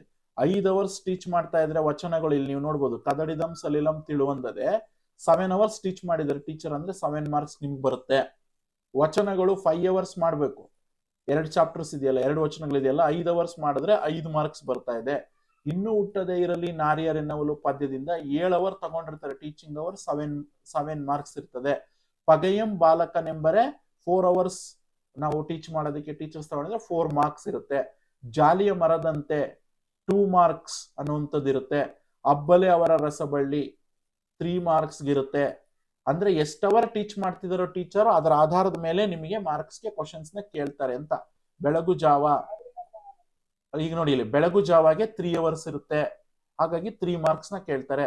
ಮುಂಬೈ ಜಾತಕ 3 ಅವರ್ಸ್ ಇದೆ, ಬಟ್ 4 ಮಾರ್ಕ್ಸ್ ನ ಕೇಳಿದ್ದಾರೆ. ಇಲ್ಲೊಂದು ಸ್ಟಾರ್ ಹಾಕಿದಾರಲ್ಲ, ಸ್ಟಾರ್ ಅಂದ್ರೆ ಏನ್ ಸರ್ ಅಂತ ನಾನು ಆಮೇಲೆ ಹೇಳ್ತೀನಿ. ಏನು ಅದಕ್ಕೊಂದು ಕೆಳಗಡೆ ಅವರು ಉದ್ದೇಶ ಕೊಟ್ಟಿದ್ದಾರೆ ಏನು ಅಂತ, ಅದನ್ನ ನೋಡೋಣ, ನಾನು ಏನು ಅಂತ ಹೇಳ್ತೀನಿ ನಿಮ್ಗೆ. ಶಿಲುಬೆ ಏರಿದ್ದಾನೆ 3 ಮಾರ್ಕ್ಸ್. ಒಂದು ಹೂ ಹೆಚ್ಚಿಗೆ ಇಡ್ತೀನಿ 3 ಮಾರ್ಕ್ಸ್. ಹತ್ತಿ ಚಿತ್ತ ಮತ್ತು 1 ಮಾರ್ಕ್ ಇದೆ. ಓಕೆ, ಒಮ್ಮೆ ನಗುತ್ತೇವೆ 1 ಮಾರ್ಕ್ ಇದೆ. ಹಾಗೆ ಗದ್ಯ ಭಾಗ ನೋಡಕ್ ಹೋದ್ರೆ, ಹಾಗಾದ್ರೆ ಪದ್ಯ ಭಾಗದಲ್ಲಿ ಟೋಟಲ್ 44 ಅವಧಿಗಳನ್ನ ಟೀಚ್ ಮಾಡ್ತಿದೀವಿ ಟೀಚರ್ಸ್, ಹಾಗಾಗಿ 43 ಮಾರ್ಕ್ಸ್ ಅನ್ನೋಂಥದ್ದನ್ನ ಕೊಟ್ಟಿದ್ದಾರೆ. ಅಂದ್ರೆ ನೀವು ಜ್ಞಾಪಕ ಇಟ್ಕೋಬೇಕು, ಪೊಯಮ್ ಇಂದ ಎಷ್ಟು ಮಾರ್ಕ್ಸ್ ಬರ್ತದೆ ನಿಮ್ಗೆ ಎಕ್ಸಾಮ್ಗೆ? 43 ಮಾರ್ಕ್ಸ್. ಎಷ್ಟು ಮಾರ್ಕ್ಸ್ ಬರುತ್ತೆ? ಎಸ್, 43 ಮಾರ್ಕ್ಸ್ ಅನ್ನುವಂಥದ್ದು ಬರುತ್ತೆ. ಹಾಗಾದ್ರೆ ಗದ್ಯ ಭಾಗದಲ್ಲಿ ಎಷ್ಟು ಬರ್ತದೆ ಸರ್? ಇದರಿಂದ 32 ಅಂಕಗಳನ್ನ ತಗೊಳ್ತಾ ಇದ್ದಾರೆ. 34 ಅವರ್ಸ್ ಟೀಚರ್ಸ್ ಟೀಚ್ ಮಾಡ್ತಿದ್ದಾರೆ, ಅದ್ರಲ್ಲಿ 32 ಮಾರ್ಕ್ಸ್ ನಿಮ್ಗೆ ಬರ್ತಾ ಇದೆ. ಮುಟ್ಟಿಸಿಕೊಂಡವನು 5 ಅವರ್ ಮಾಡಿದ್ರೆ 6 ಕ್ವಶನ್ ಕೇಳ್ತಾ ಇದ್ದಾರೆ ನೋಡಿ, ಇಲ್ಲಿ 6 ಮಾರ್ಕ್ಸ್ಗೆ ಕ್ವಶನ್ ಕೇಳ್ತಿದ್ದಾರೆ. 6 ಕ್ವಶನ್ ಅಲ್ಲ, 6 ಮಾರ್ಕ್ಸ್ ಕೇಳ್ತಾರೆ. ಯಾವ್ಯಾವ್ದು ಅಂತ ನಾನು ಆಮೇಲೆ ಹೇಳ್ತೀನಿ ನಿಮ್ಗೆ. ವಾಲ್ಪರೈ 4 ಮಾರ್ಕ್ಸ್ಗೆ, ಹಾಗೆ ಆಯ್ಕೆ ಇದೆ ನಮ್ಮ ಕೈಯಲ್ಲಿ 4 ಮಾರ್ಕ್ಸ್ಗೆ, ಮತ್ತೆ ಕನ್ನಡವನ್ನ ಕಟ್ಟುವ ಕೆಲಸ 3 ಮಾರ್ಕ್ಸ್ಗೆ, ದಣಿಗಳ ಬೆಳ್ಳಿಲೋಟ 5, ಬದುಕನ್ನ ಪ್ರೀತಿಸಿದ ಸಂತ 3, ತಿರುಳುಗನ್ನಡದ ಬೆಳ್ನುಡಿ 3, ನೆಕ್ಸ್ಟ್ ಹಳ್ಳಿ ಚಹಾ ಹೋಟೆಲ್ಗಳು 3 ಮಾರ್ಕ್ಸ್. ಇದಿಷ್ಟು ಕೂಡ. ಹಾಗೆ ದೀರ್ಘ ಗದ್ಯ ಕೃಷ್ಣೇಗೌಡರ ಆನೆನ ನೋಡಿದ್ರೆ 22 ಅವರ್ಸ್ ಟೀಚ್ ಮಾಡ್ತಿರೋದು 25 ಮಾರ್ಕ್ಸ್ಗೆ ನಿಮಗೆ ಕೃಷ್ಣೇಗೌಡರ ಆನೆಯಿಂದ ಬರುತ್ತೆ. ಈಗ ಲೆಕ್ಕ ಹಾಕೋ, ಇದರಲ್ಲಿ 25 ಮಾರ್ಕ್ಸ್, ಗದ್ಯದಲ್ಲಿ 32, 25 32 ಎಷ್ಟಾಯ್ತು? 25 35 45 55 56 57 ಮಾರ್ಕ್ಸ್ ಆಯ್ತು. 57 ಪ್ಲಸ್ 43 58 59 60 70 80 90 100 ಮಾರ್ಕ್ಸ್ ಆಯ್ತು. ಅಲ್ಲಿಗೆ 100 ಮಾರ್ಕ್ಸ್ ಕೊಟ್ಟಿದ್ದಾರೆ. ಅಂದ್ರೆ ಇದರಲ್ಲೆಲ್ಲ ಚಾಯ್ಸ್ ಇರ್ತದೆ ನಿಮ್ಗೆ, ನೀವು ಬರಿಬೇಕಾಗಿರೋದು 80 ಮಾರ್ಕ್ಸ್ಗೆ, ಬಟ್ ಈಗ ನಿಮ್ಗೆ 100 ಮಾರ್ಕ್ಸ್ ಆಯ್ತು. ಆದ್ರೆ ಸರ್ ಗ್ರಾಮರ್ ಇದ್ರಲ್ಲಿ ಎಷ್ಟು ಮಾರ್ಕ್ಸ್ ಕೊಡ್ತಾರೆ ಸರ್ ಅಂತ ನೋಡಕ್ ಹೋದ್ರೆ, ಲೆಟರ್ಸ್ ಅದ್ರಲ್ಲೆಲ್ಲ 20 ಮಾರ್ಕ್ಸ್ ಕೊಡ್ತಾರೆ ನೋಡಿ. ಈಗ 20 ಮಾರ್ಕ್ಸ್ಗೆ ಭಾಷಾಭ್ಯಾಸ ಇರ್ತದೆ. ಓಕೆ, ನಾನು ಆಗ್ಲೇ ಇಲ್ಲಿ ಹೇಳ್ಬೇಕಾದ್ರೆ ಹೇಳ್ತಾ ಇದ್ದೆ ಏನಂತ. ಸೊ ಇಲ್ಲಿ ನೀವು ನೋಡ್ಬೋದು 80 ಮಾರ್ಕ್ಸ್ಗೆ ಅವ್ರು ಹೇಳಿದ್ರಲ್ಲ, 80 ಮಾರ್ಕ್ಸ್ಗೆ ನಿಮಗೆ ನಾನ್ ಪ್ರಾಕ್ಟಿಕಲ್ ಸಬ್ಜೆಕ್ಟ್ಸ್ ಅಲ್ಲಿ ಕ್ವಶನ್ಸ್ ನ ನೀವು ಅಟೆಂಡ್ ಮಾಡ್ಬೇಕಂದ್ರೆ ನಾವು 120 ಮಾರ್ಕ್ಸ್ಗೆ ನಾವು ಏನ್ ಮಾಡಿರ್ತೀವಿ, ಕ್ವಶನ್ ಪೇಪರ್ನ ಪ್ರಿಪೇರ್ ಮಾಡಿರ್ತೀವಿ ಅಂತ ಹೇಳಿದ್ರಲ್ಲ. ಸೊ ಅದು ನೋಡಿ ಇಲ್ಲಿ ಹೇಳ್ತಿದ್ದಾರೆ, ಈಗ ಗೊತ್ತಾಗತ್ತಲ್ಲ ನಿನಗೆ. ಇಲ್ಲಿ ನೋಡ್ಬೋದು, ಈಗ 100 ಮಾರ್ಕ್ಸ್ಗೆ ಕ್ವಶನ್ಸ್ ಗದ್ಯ ಪದ್ಯ ದೀರ್ಘ ಗದ್ಯ ಆಯ್ತು. ಇನ್ 20 ಮಾರ್ಕ್ಸ್ ಭಾಷಾಭ್ಯಾಸ ಸೇರಿಸಿದ್ರೆ 120 ಮಾರ್ಕ್ಸ್ ಇದೆ. ಬಟ್ ನೀನ್ ಬರಿಬೇಕಾಗಿರೋದು 80 ಮಾರ್ಕ್ಸ್ಗೆ. ಅಲ್ಲಿಗೆ 40 ಮಾರ್ಕ್ಸ್ ಎಕ್ಸ್ಟ್ರಾ ಕ್ವಶನ್ಸ್ ನಿಮಗೆ ಇರ್ತವೆ ಕ್ವಶನ್ ಪೇಪರ್ ಅಲ್ಲಿ. ನೀವು ಅದನ್ನ ಬಿಡಾದ್ರೂ ಬಿಡ್ಬೋದು, ಅಥವಾ ಎಕ್ಸ್ಟ್ರಾ ಬರೆಯೋದನ್ನ ಬರೀಬಹುದು. ಸೊ ಅಂದ್ರೆ ಎಕ್ಸ್ಟ್ರಾ ಕ್ವಶನ್ಸ್ ನ ಅಟೆಂಡ್ ಮಾಡ್ಬೇಕು ನೀವು, ಅದು ನಿಮ್ಗೆ ಹೆಲ್ಪ್ ಆಗುತ್ತೆ. ಅರ್ಥ ಆಯ್ತಲ್ಲ? ಬಟ್ ಫಸ್ಟ್ 80 ಮಾರ್ಕ್ಸ್ ಅಟೆಂಡ್ ಮಾಡ್ಬಿಟ್ಟು ಆಮೇಲೆ ನೀವು ಎಕ್ಸ್ಟ್ರಾ ಕ್ವಶನ್ಸ್ ನ ಅಟೆಂಡ್ ಮಾಡಿ. ಈಗ ಭಾಷಾಭ್ಯಾಸದಲ್ಲಿ 12 ಮಾರ್ಕ್ಸ್ಗೆ ಅಂತ ಇದೆಯಪ್ಪ. ಅಂದ್ರೆ ಯಾವ್ಯಾವ್ದು? ಪ್ರಬಂಧಕ್ಕೆ 4 ಮಾರ್ಕ್ಸ್, ಪತ್ರಕ್ಕೆ 4 ಮಾರ್ಕ್ಸ್, ಅಲ್ಲಿಗೆ 8 ಮಾರ್ಕ್ಸ್ ಆಯ್ತು. 8 ಮಾರ್ಕ್ಸ್ ಪ್ರಬಂಧ ಮತ್ತು ಪತ್ರ ಆದ್ರೆ 8 ಮಾರ್ಕ್ಸ್ ಆದ್ರೆ, ಇನ್ನು 12 ಮಾರ್ಕ್ಸ್ ಬಂದು ಭಾಷಾಭ್ಯಾಸ ಅಂತ ಕೇಳಿದಾರೆ. ಅಂದ್ರೆ 6 ಮೇನ್ಸ್ ಇರ್ತವೆ, 6 2 12 ಅಂತ. ಅಂದ್ರೆ ಇವು ಗ್ರಾಮರ್ ಎಲ್ಲ ಬರುತ್ತಲ್ವಾ, ಸಮಾನಾರ್ಥಕ ವಿರುದ್ಧಾರ್ಥಕ ಈ ತರದ್ದು ಇರ್ತಾವಲ್ವಾ, ಸೊ ಅವುಗಳನ್ನ ಕೇಳ್ತಾ ಇರ್ತಕ್ಕಂಥದ್ದು. ಈಗ ಜೋಡು ನುಡಿ, ಅನುಕರಣವೇ, ಈ ತರದಕ್ಕೆ ಸಂಬಂಧಪಟ್ಟಾಗೆ ಪ್ರಶ್ನೆಗಳು ಇರ್ತಾವಲ್ವಾ ಭಾಷಾಭ್ಯಾಸದಲ್ಲಿ ಅಟೆಂಡ್ ಮಾಡ್ಬೇಕಾಗತ್ತೆ. 6 ಮೇನ್ಸ್ ಇರ್ತವೆ. ಅರ್ಥ ಆಯ್ತಲ್ಲ ಹೇಳ್ತಾ ಇರ್ತಕ್ಕಂಥದ್ದು. ಸೊ ಅಟೆಂಡ್ ಮಾಡ್ಬೇಕಾಗತ್ತೆ. ಅದರಲ್ಲಿ 12 ಮಾರ್ಕ್ಸ್ ಇರ್ತದೆ, ಬಟ್ ನೀವು ಮಾಡ್ಬೇಕಾಗಿರೋದು 8 ಮಾರ್ಕ್ಸ್ಗೆ. ಅಲ್ಲಿಗೆ ನೀವು 2 ಮೇನ್ ಬಿಡ್ಬೋದು ಅದರಲ್ಲಿ. ನಾನು ಆಮೇಲೆ ತೋರಿಸ್ತೀನಿ ನಿಮಗೆ. ಸೊ ಇದು 120 ಅವಧಿಗಳು, 120 ಅಂಕಗಳು, ಒಟ್ಟು ನಿನಗೆ 52 ಪ್ರಶ್ನೆಗಳು ಇರ್ತವೆ ಅಂತ ಹೇಳ್ತೀರ.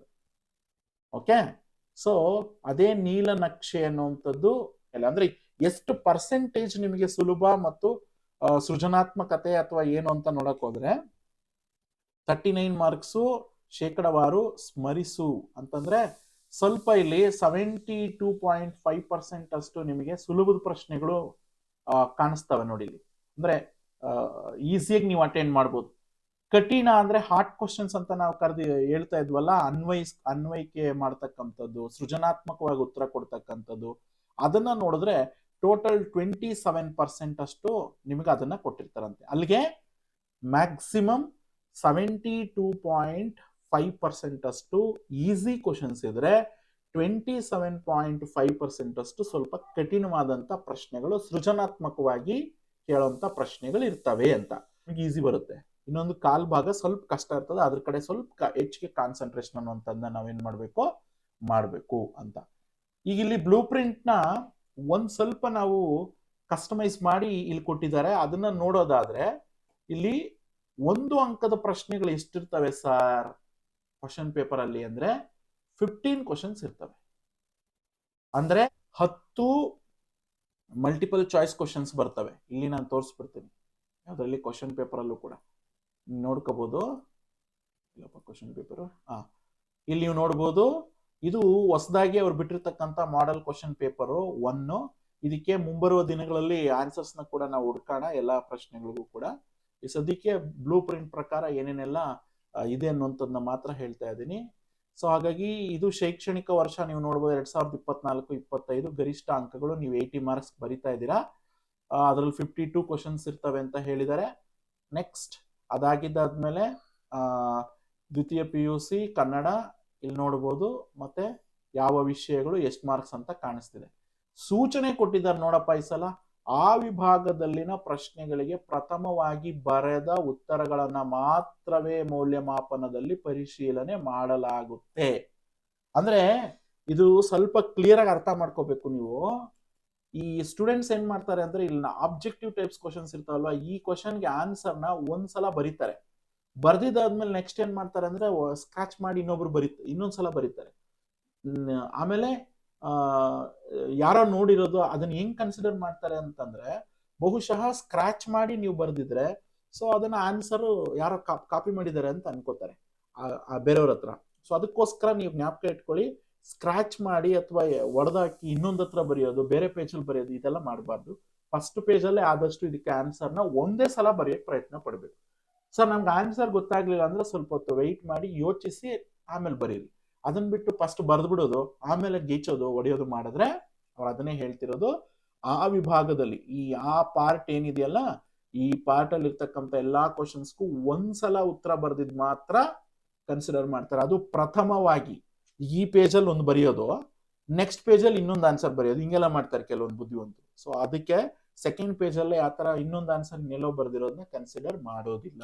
ಸೊ ಫಸ್ಟ್ ನೀವೇನ್ ಮಾಡಿರ್ತೀರೋ ಅದೇ ಆನ್ಸರ್ನ ಕನ್ಸಿಡರ್ ಮಾಡ್ತಾರೆ ಅನ್ನುವಂಥದ್ದು. ಸೊ ಮಲ್ಟಿಪಲ್ ಚಾಯ್ಸ್ ಕ್ವಶನ್ಸ್ ನ ನೀವು ನೋಡಕ್ ಹೋದ್ರೆ ಇಲ್ಲಿ ಒಟ್ಟು 4 ಕ್ವಶನ್ಸ್. ಫಸ್ಟ್ 4 ಕ್ವಶನ್ಸ್ ಪೊಯಮ್ ಇಂದ ಬರುತ್ತೆ. ನೆಕ್ಸ್ಟ್ 3 ಕ್ವಶನ್ಸ್ 5, 6 ನೀವು ನೋಡ್ಬೋದು, 5, 6 ಮತ್ತು 7ನೇ ಕ್ವಶನ್ ಗದ್ಯದಿಂದ ಬರುತ್ತೆ.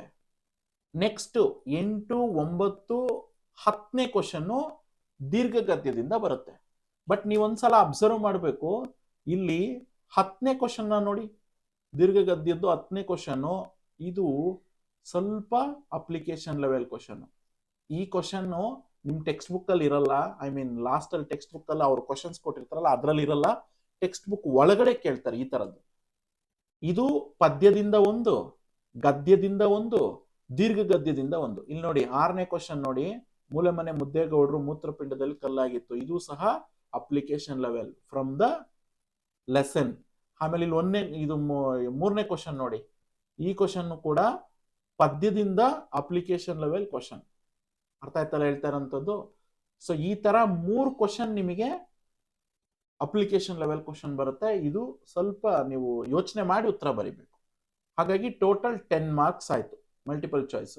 ನೆಕ್ಸ್ಟ್ ಆ ಎರಡನೇ ಮೇನ್ ಅಲ್ಲಿ ಬಿಟ್ಟ ಸ್ಥಳ ತುಂಬಿ ಅಂತ ಇದೆ. ಈ ಬಿಟ್ಟ ಸ್ಥಳ ತುಂಬಿ ಬಂದು ಎಲ್ಲಾ ಸಹ ಓನ್ಲಿ ಲೆಸನ್ ಇಂದನೇ ಬರುತ್ತೆ, ಜ್ಞಾಪಕ ಇಟ್ಕೋಬೇಡಿ. ಪೊಯಮ್ ಇಂದ ಯಾವುದು ಬರಲ್ಲ.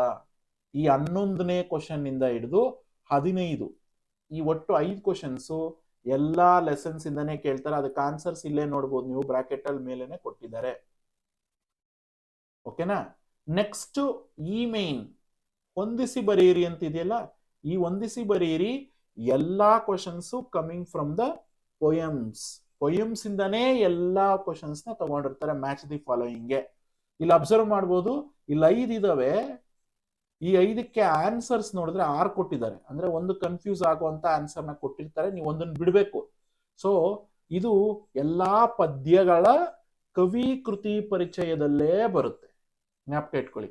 ಅಂದ್ರೆ ಕವಿ ಹೆಸರು, ಅವ್ರ ಕೃತಿ ಯಾವುದು, ಯಾವ ಪದ್ಯದಿಂದ, ಈಗ ಪರ್ಟಿಕ್ಯುಲರ್ ಪದ್ಯನ ಯಾವ ಆಕರ ಕೃತಿಯಿಂದ ಆಯ್ಕೆ ಮಾಡ್ಕೊಂಡಿದೀವಿ, ಅಥವಾ ಕವಿ ಏನಾದ್ರೂ ಬಿರುದು ಬಂದಿದ್ಯಾ, ಅಥವಾ ಆ ಕವಿ ಯಾವ್ದಾದ್ರು ಒಂದು ಜ್ಞಾನಪೀಠ ಪ್ರಶಸ್ತಿ ಈ ತರದ್ ಏನಾದ್ರೂ ಅತ್ಯುನ್ನತವಾದಂತ ಪ್ರಶಸ್ತಿಗಳನ್ನ ತಗೊಂಡಿರ್ತಾರ, ಅಥವಾ ಅವ್ರಿಗೆ ಏನಾದ್ರೂ ಬಿರುದಿರ್ತದ. ಈಗ ಬಸವಣ್ಣನವರಿಗೆ ಅವರ ಅಂಕಿತ ನಾಮ ಯಾವುದು, ಕೂಡಲ ಸಂಗಮ ದೇವ. ಈ ತರ ಕವಿ ಕೃತಿ ಪರಿಚಯದಲ್ಲೇ ಪ್ರಶ್ನೆಗಳು ಹೊಂದಿಸಿ ಬರೆಯಲು ಬರ್ತವೆ, ಜ್ಞಾಪಕ ಇಟ್ಕೊಳ್ಳಿ. ಈಗ ಎಷ್ಟಾಯ್ತು? 5 ಆಯ್ತು. So total 20 marks. ಈ 20 ಮಾರ್ಕ್ಸ್ ನ ಫಸ್ಟ್ ಪೇಜಸ್ ಅಲ್ಲೇ ಆದಷ್ಟು ಉತ್ತರಗಳನ್ನ ಬರೆಯೋದಕ್ಕೆ ಪ್ರಯತ್ನ ಪಡಬೇಕು. ಆಮೇಲೆ ಸ್ಕ್ರಾಚ್ ಮಾಡಬಾರ್ದು, ಒಂದೇ ಸಲಾನೇ ಉತ್ತರ ಬರಿಬೇಕು. ಈ ಆ ಪಾರ್ಟ್ ಪೂರ್ತಿ 20 ಮಾರ್ಕ್ಸ್ಗೆ ನೀವು ಇಲ್ಲೊಂದು ಬರೆಯೋದು, ನೆಕ್ಸ್ಟ್ ಇನ್ಯಾವುದೋ ಒಂದು ಪ್ಲೇಸ್ ಅಲ್ಲಿ ಬರೆದ್ರೆ ಮಾರ್ಕ್ಸ್ ಅನ್ನುವಂಥದ್ದನ್ನ ಕೊಡಲ್ಲ ಅಂತ ಹೇಳ್ತಿದ್ದಾರೆ. ಇದು ಅವ್ರು ಹೇಳಿದ್ದು ಆ ಪಾರ್ಟ್.